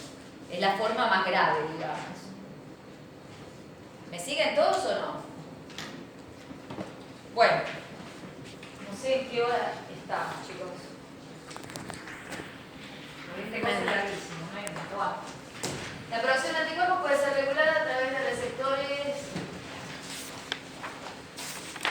de linfocitos B distintos al PCR. Claro, los linfocitos B tienen además TLR como tenían células de la inmunidad innata que pueden aumentar o disminuir la respuesta, o sea, ayudar al BCR dándole más fuerza o regulándolo para abajo, ¿sí? Y hay otros correceptores, además de los TLR, hay uno muy importante que es el CD21. Porque el CD21 es un receptor para el complemento. CD21 receptor para el complemento, acuérdense. Entonces, ¿qué pasa? ¿Se acuerdan que les insistimos un montón de veces que el complemento era fundamental para las bacterias capsuladas y el complemento era fundamental para las bacterias capsuladas? ¿Se acuerdan que como resultado de la cascada de complemento se generaba este C3DG? Era parte del resultado de la cascada de complemento y ese C3DG decoraba a la superficie de los microorganismos que habían desencadenado la cascada de complemento, ¿sí? Lo que tiene este CD21 o receptor para el complemento es que reconoce esa porción del complemento, la C3DG. Entonces, este antígeno se va a pegar por el PCR en la parte verde y se va a pegar por el complemento que tiene pegado con la parte roja. Entonces eso hace que el BCR, al tener un receptor que lo ayuda, que las señales que transmite al interior celular le repercuten, se necesite menos cantidad de este antígeno para desencadenar la respuesta B. En eso ayuda el complemento. De hecho, el complemento tiene ese nombre de complemento porque se descubrió porque complementaba, después se descubrió todo lo que hacen innata, pero se llama complemento porque complementaba la respuesta B. Esa era la complementación de la respuesta B, era vía esto. Los B expresan CD21, el CD21 se pega al complemento. Si un microorganismo está decorado por el complemento, además de su porción antigénica, estoy pegando en dos receptores del B y el B necesita mucho menos umbral de antígeno para reaccionar. Le baja el umbral necesario de señal antigénica. ¿Sí? Otra vez, esto puede ser peligroso. Si yo hice una reacción de complemento contra algo propio, estoy bajando el umbral que necesito. El umbral también sirve de protección. Para que el cuerpo reconozca que yo estoy siendo invadido por un patógeno, tengo que superar. No es lo mismo un inóculo. Por eso yo les explicaba en la primera clase a los que tienen la tutoría conmigo por qué se vacuna a los bebés. Porque no es lo mismo un inóculo bacteriano en 3 kilos que un inóculo bacteriano en 80. Por una cuestión de concentración, chicos. Entonces, también son importantes los niveles del inóculo. Cuando el complemento está involucrado, que complementa la acción B, se necesita mucho menos inóculo bacteriano. Obviamente que el complemento no lo hace para bajar el inóculo, el complemento sirvió para contener la infección de ese agente un tiempo y eso dio como resultado que estuviera decorando y que si realmente es un patógeno eso ayuda, porque yo con menores niveles desencadeno enseguida una respuesta, ¿está? Pero si fue algo que fue por una cuestión autoinmune, es otro problema. Entonces, la retención de complejos inmunes en la membrana de la célula folicular atlética favorece el desarrollo de una respuesta humoral rica en anticuerpos de alta afinidad hacia el antígeno y persistente en el tiempo. O sea que el complemento complementa en eso, ¿sí? Bueno, además de ese receptor del complemento que es el CD21, les dije que los linfocitos B de memoria expresan TLR también. Y eso ayuda, o sea, si yo tengo LPS, si tengo CPG que activaba el TLR9, tengo todas esas cosas que pueden ser producto de patógenos también, esos patrones, también me van a bajar el umbral necesario para el linfocito B. ¿Está claro? Porque tienen esos receptores para eso también. Todo lo que les estuve contando hasta ahora es de linfocitos que los inmunólogos les llamamos B2. Los que están en el vaso, los que hacen todo esto, o sea, todo lo que les conté hasta ahora es una respuesta T dependiente montada por lo que llamamos linfocitos B2, que son los que tenemos en mayor cantidad en circulación en sangre. ¿Sí? Hay algo que no sé si lo vieron en el DT antes de entrar en esto, que les quiero decir. No está, y se los voy a decir antes de, porque es importante, no sé si lo vieron en el DT, porque es bastante importante y siempre lo toman. Así como lo del apteno que les dije del carrier, que hace que yo, además de montar respuestas contra la penicilina, monte respuestas contra neoantígenos de los glóbulos rojos, con memoria, que eso es indeseable, el entender todos estos mecanismos, la inmunología es una ciencia que se creó a partir de explicar lo que pasaba con las vacunas, que la primera vez que se inyectó fue en 1700 y pico por un tal Jenner, y era totalmente empírico y no se entendía por qué. Nos llevó más de 100 años entender cómo funcionaban y eso hizo que se creara la inmunología. El único aporte que le hizo de vuelta la inmunología hasta ahora al campo de las vacunas tiene un aporte que son las vacunas conjugadas. Pues en todo lo demás hemos imitado a lo que había, o sea, hemos simulado infecciones, que es lo que entendimos cómo funcionaba. Ahora, entender cómo funciona la cosa no nos ha hecho mejorarla, como les dije, salvo en lo que es las vacunas conjugadas. Después, contra las cosas que los anticuerpos no funcionaban, como una infección de HIV, no pudimos hacer. O sea, lo que el cuerpo no puede hacer, nosotros conociendo y entendiendo, y no lo pudimos mejorar, la verdad. Hay una cosa que el entendimiento, todo le pudo aportar al campo de las vacunas, y es que las bacterias estas capsuladas, cuyas porciones antigénicas más importantes son hidratos de carbono, lo que pasa con los hidratos de carbono es que hacen una respuesta T independiente, que ahora vamos a ver que es la que está esta de la zona marginal del vaso. O sea, se puede bajar el umbral necesario de los linfocitos B, de ciertos linfocitos B, de forma tal que reaccionen sin la ayuda T, pero te dan reacciones de baja afinidad, de anticuerpos IgM de baja afinidad. Son estos que reconocen rápidamente y por ahí te hacen anticuerpos por 2 días de baja afinidad contra hidratos de carbono. En los chiquitos de menos de 2 años, ese compartimento de zona marginal que tiene que hacer eso no está maduro. Entonces había un montón de muertes por infecciones bacterianas donde la porción antigénica era un hidrato de carbono en infantes de menos de 2 años. Hoy en día vacunamos, lo que hicimos fue conjugar los hidratos de carbono de esos microorganismos con proteínas carrier, como por ejemplo la toxina tetánica, que es de origen peptídico. Entonces, al conjugar eso artificialmente, yo capto la ayuda T, primero que uso el compartimento que ellos ya tienen maduro, que es el compartimento B2 que monta respuestas T dependientes. Y además, al hacer respuestas T dependientes, mejoré lo que había en forma natural para esos microorganismos. Lo que había en forma natural era una respuesta de baja afinidad de IgM, porque era una respuesta de hidrato de carbono, porque no estaban los linfocitos T implicados. Ahora, tecnológicamente lo que logré, conjugando a la toxina tetánica, que es una proteína, hidratos de carbono del neumococo, por ejemplo, es tener anticuerpos contra la porción glicosídica del neumococo y contra la toxina tetánica.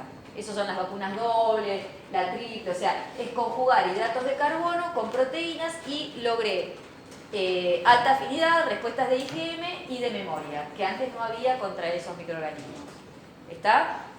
De ahí, y los chicos de menos de 2 años se morían por esas infecciones porque se basaba su respuesta en la zona marginal del vaso, la respuesta de todos, y ellos no tenían ese compartimento maduro. Eso son las vacunas conjugadas. Es conjugar algo que te da los hidratos de carbono con proteínas para lograr una respuesta de calidad IgG y de afinidad, de alta afinidad, porque paso de una respuesta T independiente a una respuesta T dependiente, ¿sí? No sé en qué seminario, pero siempre lo toma también, no sé si me lo va a decir después, no sé, no me acuerdo, no se lo quería decir. Entonces, esos que montan respuestas T dependientes son los B2. Ahora vamos a ver los compartimentos de linfocitos B1 y linfocitos de la zona marginal del vaso. Como les dije, son los que montan, como dice ahí, producen rápidamente anticuerpos a los 3 o 4 días de ingresado del antígeno o del microorganismo y producen anticuerpos polireactivos y de baja afinidad porque no implican la ayuda T. Medio que estas dos poblaciones son como una bolsa de gatos de la que no entendemos mucho. Les aviso de entrada, porque hay una diapositiva. Todo lo que me gasté en explicar anterior, ahora lo voy a pasar en 2 minutos.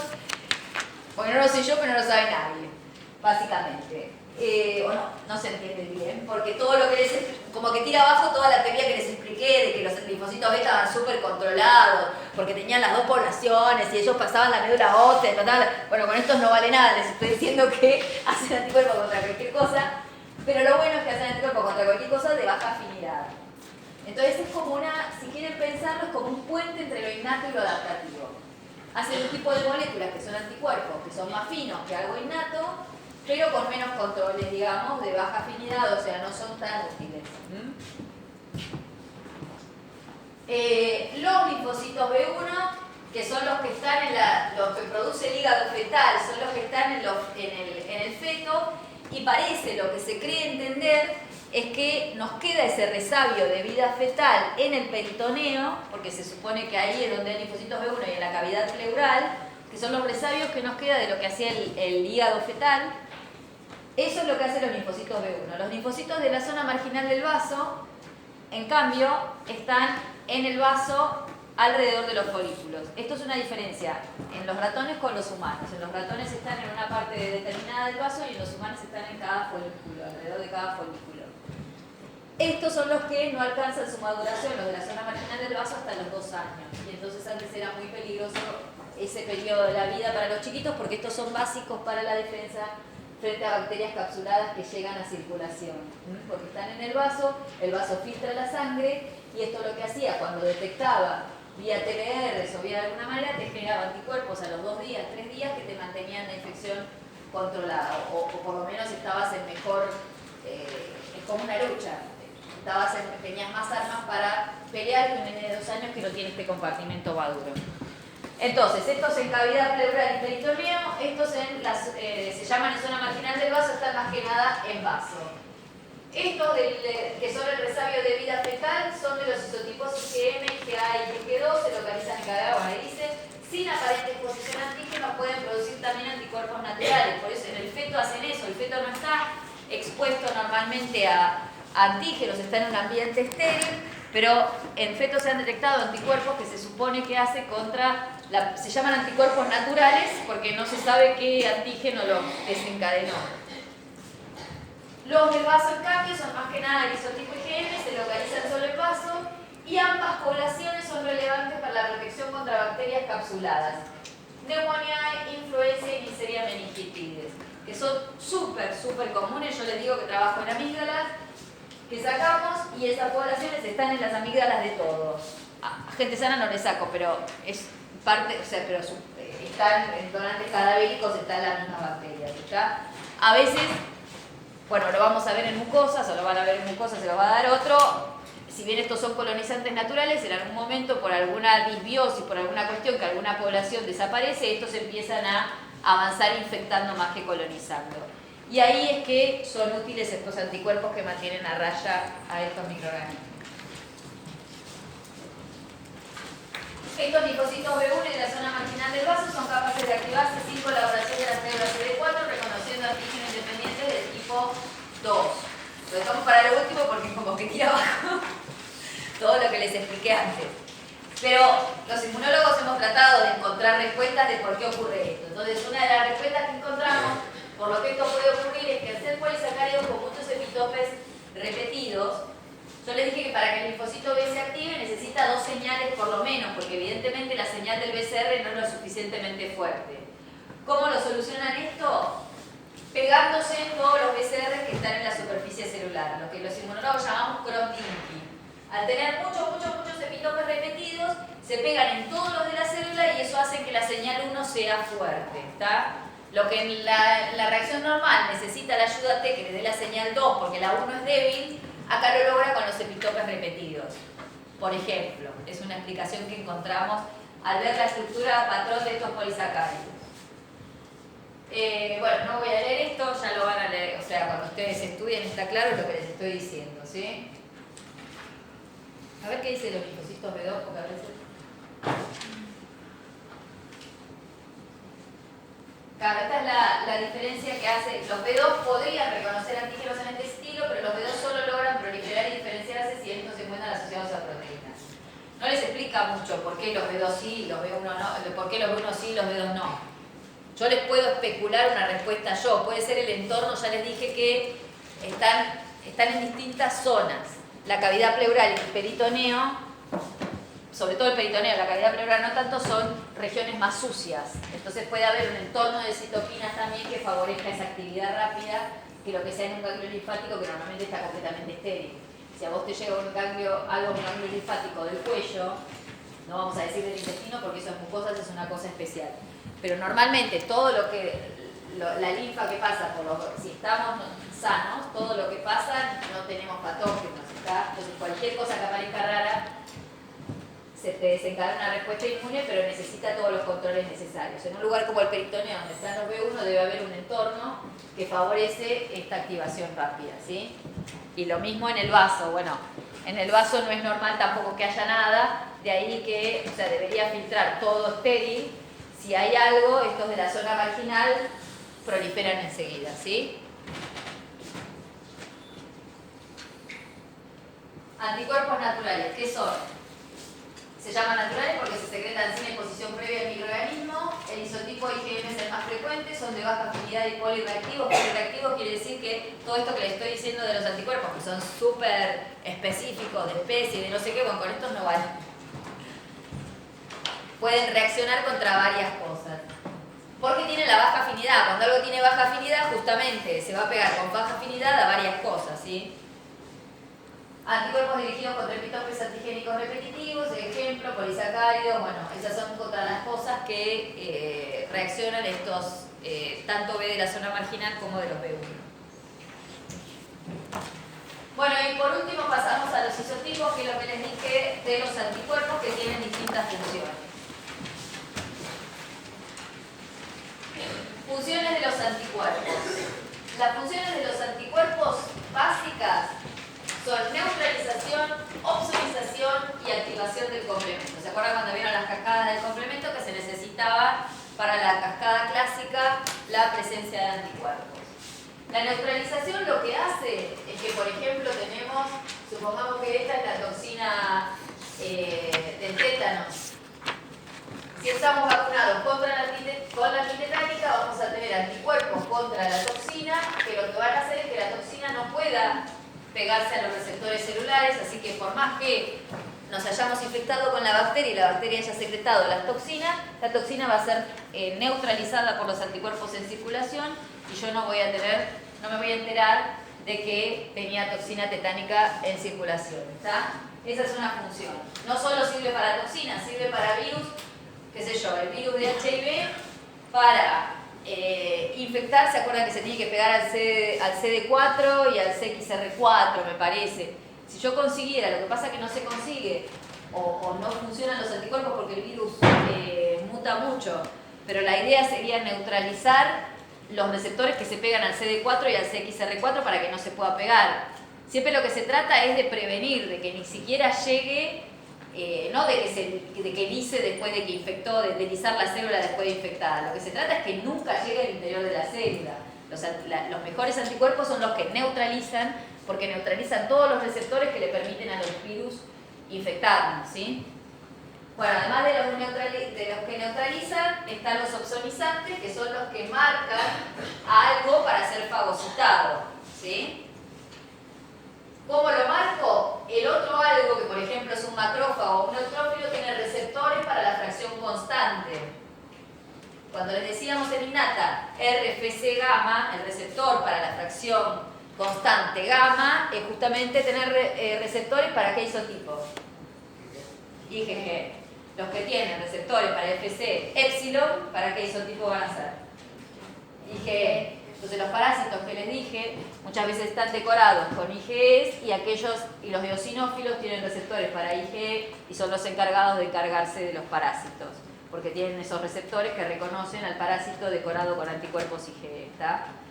Las IgG decoran a las bacterias en general, entonces los macrófagos y los neutrófilos son los que tienen los receptores para FC gamma y se van a comer a todo lo marcado por esos anticuerpos, ¿sí?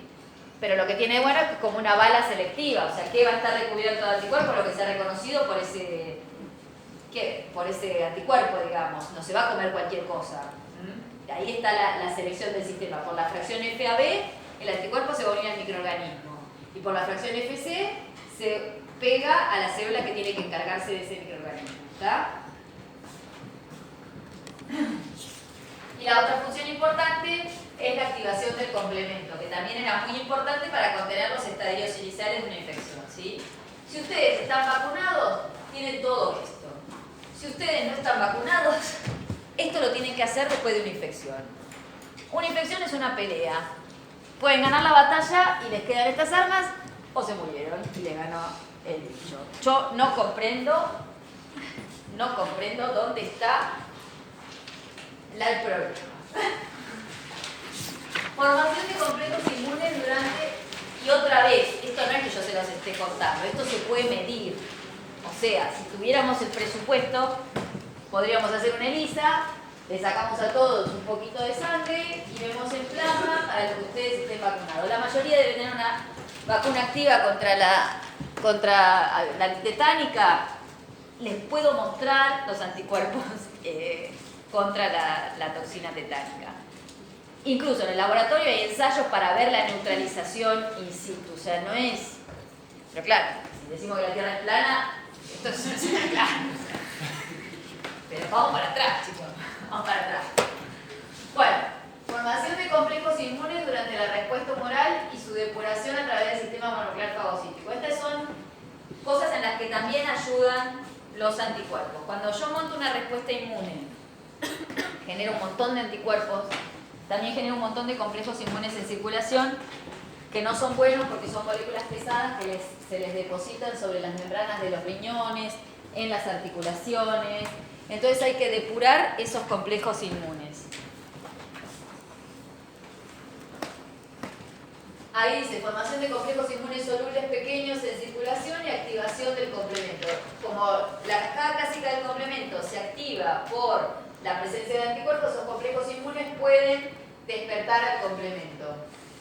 El complemento me decora esos complejos inmunes y los glóbulos rojos tienen receptores para el complemento en lo que se llama CR1. Ustedes saben que el vaso filtra todos los glóbulos rojos, entonces esos glóbulos rojos con los complejos inmunes pegados van a pasar por el vaso y en el vaso están los macrófagos esplénicos que tienen receptores para la porción Fc gamma y se los van a sacar a los glóbulos rojos, todos los complejos inmunes, y ahí es la depuración. Entonces sirve para depurar, para limpiar, el vaso filtra también así complejos inmunes en circulación.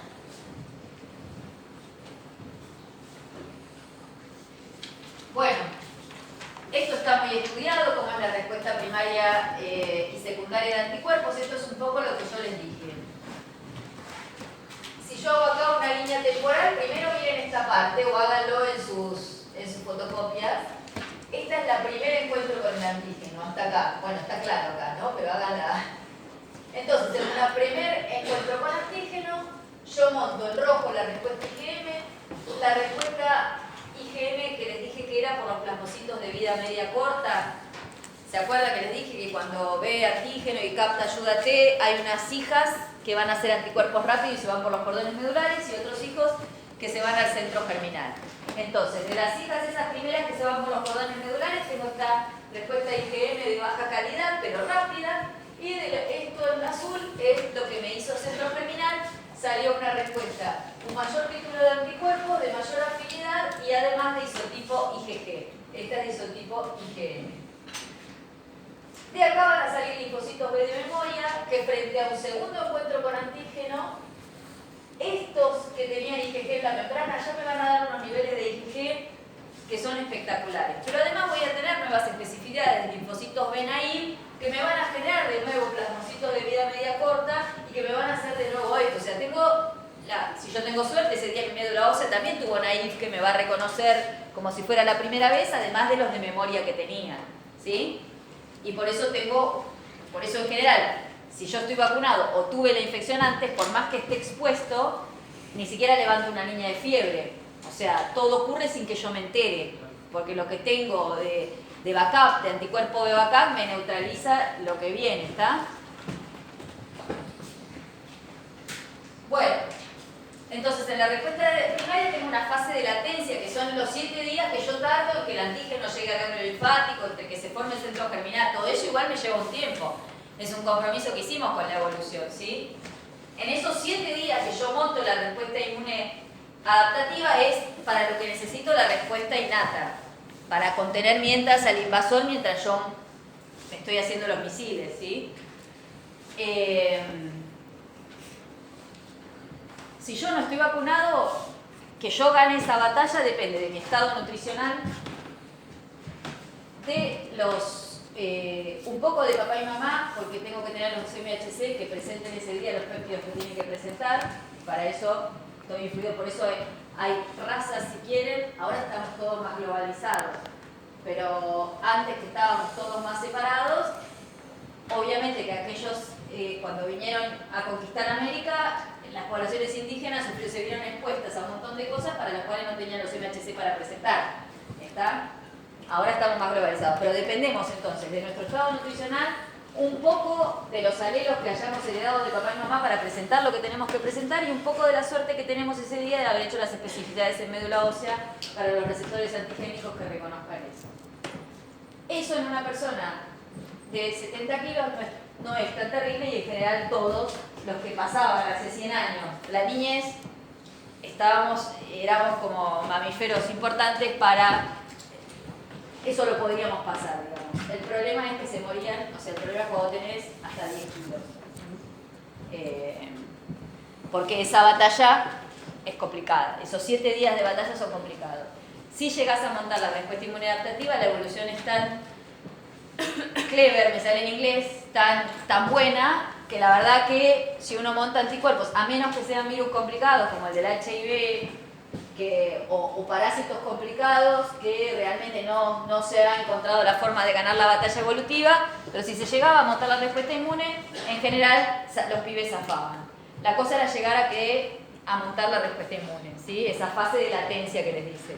Lo que ha logrado la vacunación es eliminar la fase de latencia, básicamente, sin tener síntomas, o tener muy leves, esta fiebre que te da cuando llevas al chiquito porque tenés que hacer una respuesta inmune. Esa fiebre es una forma de eso, pero se le saca la mayor parte de la virulencia que antes era peligrosa, que te daba ese problema en la defensa.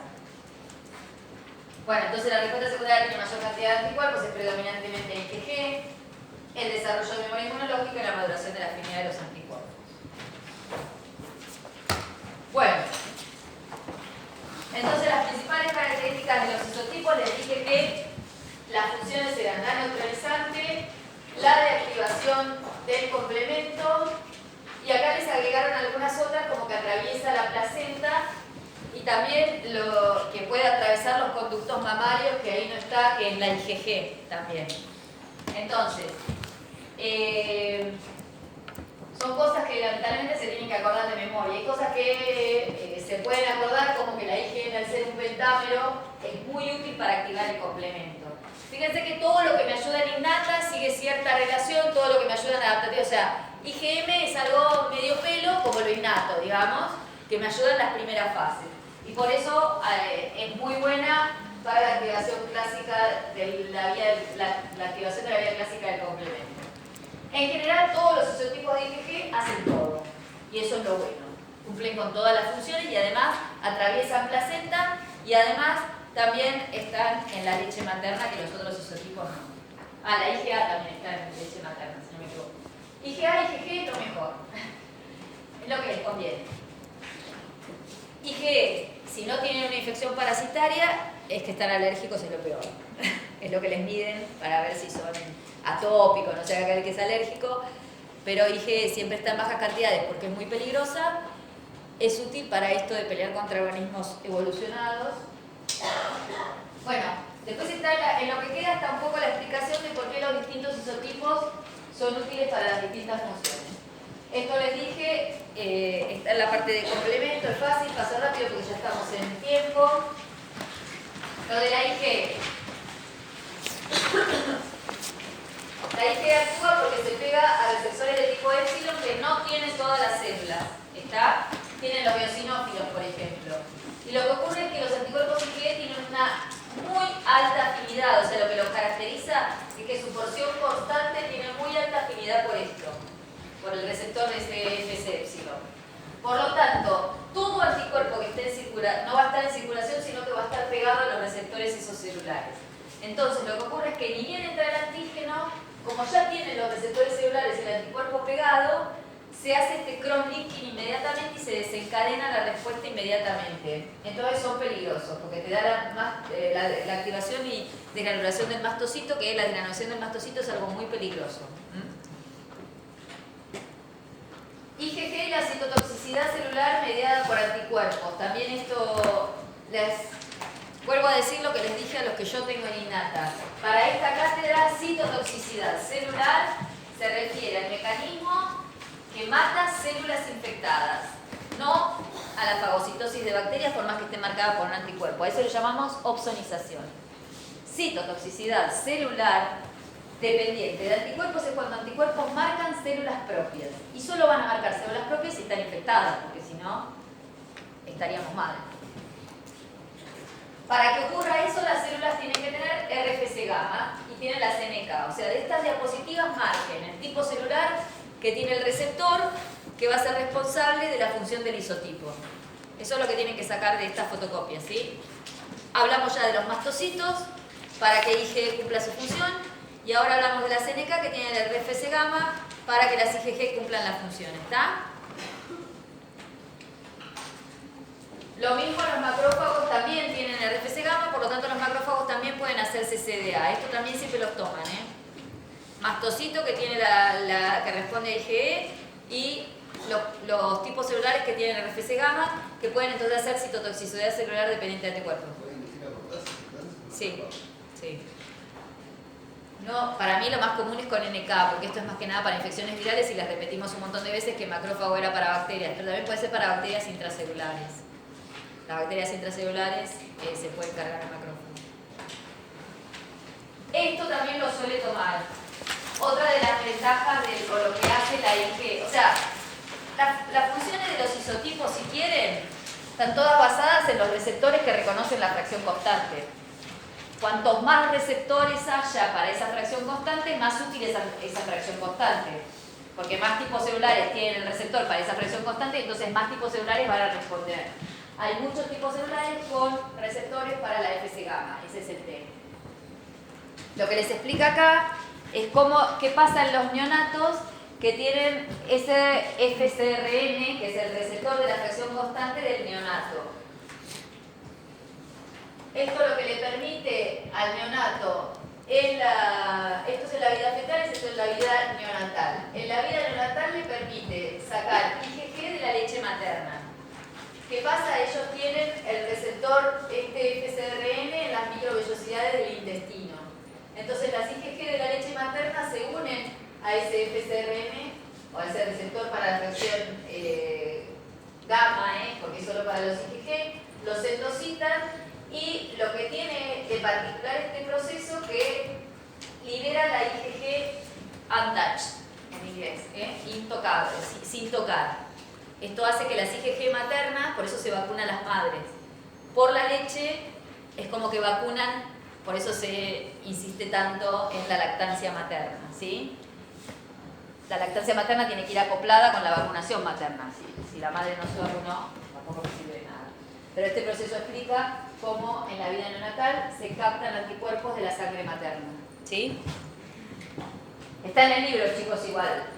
¿Por qué acá lo capta y por qué acá lo libera? Es porque responde al pH este receptor. ¿Está claro? Entonces, acá lo pega porque hay un pH ácido en el intestino del neonato y lo libera adentro, o sea, atraviesa los enterocitos y lo libera en circulación porque hay un pH fisiológico como hay en la sangre. ¿Sí? ¿Me siguen todos esto? Porque lo suelen tomar. Bueno, esto es los neonatos. Y en la vida fetal, más o menos el mismo mecanismo explica cómo pasan la placenta, los anticuerpos también maternos, a la circulación fetal, y eso hace que el nene ya me salga con anticuerpos que atravesaron, y por eso también se vacunan las madres, ¿sí?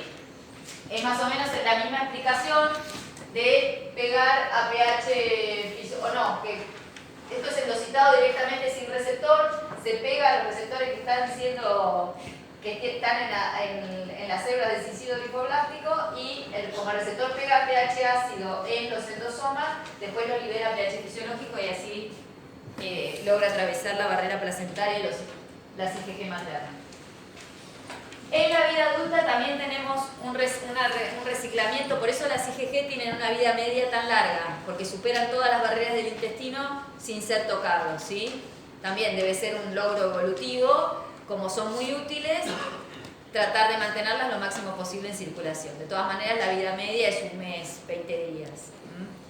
Los chiquitos lo van a ver cuando vean inmunodeficiencias que no pueden hacer anticuerpos, se les inyectan todos los meses un pool de IgG. Y se lo hace una vez por mes porque se supone que duran un mes.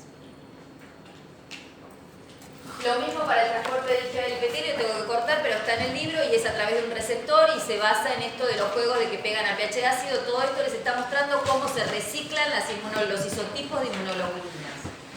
Les vuelvo a repetir, la utilidad de los isotipos está dado por la mayor cantidad de receptores que tengan y lo que medien estos receptores en las células que los tengan, ¿sí? ¿Me siguen? Acá están las funciones efectoras de la IgA. La IgA es muy importante en mucosas. También lo dejé para lo último porque de todas maneras en mucosas lo vamos a ver. Me tienen que decir los que llegaron tarde, chicos.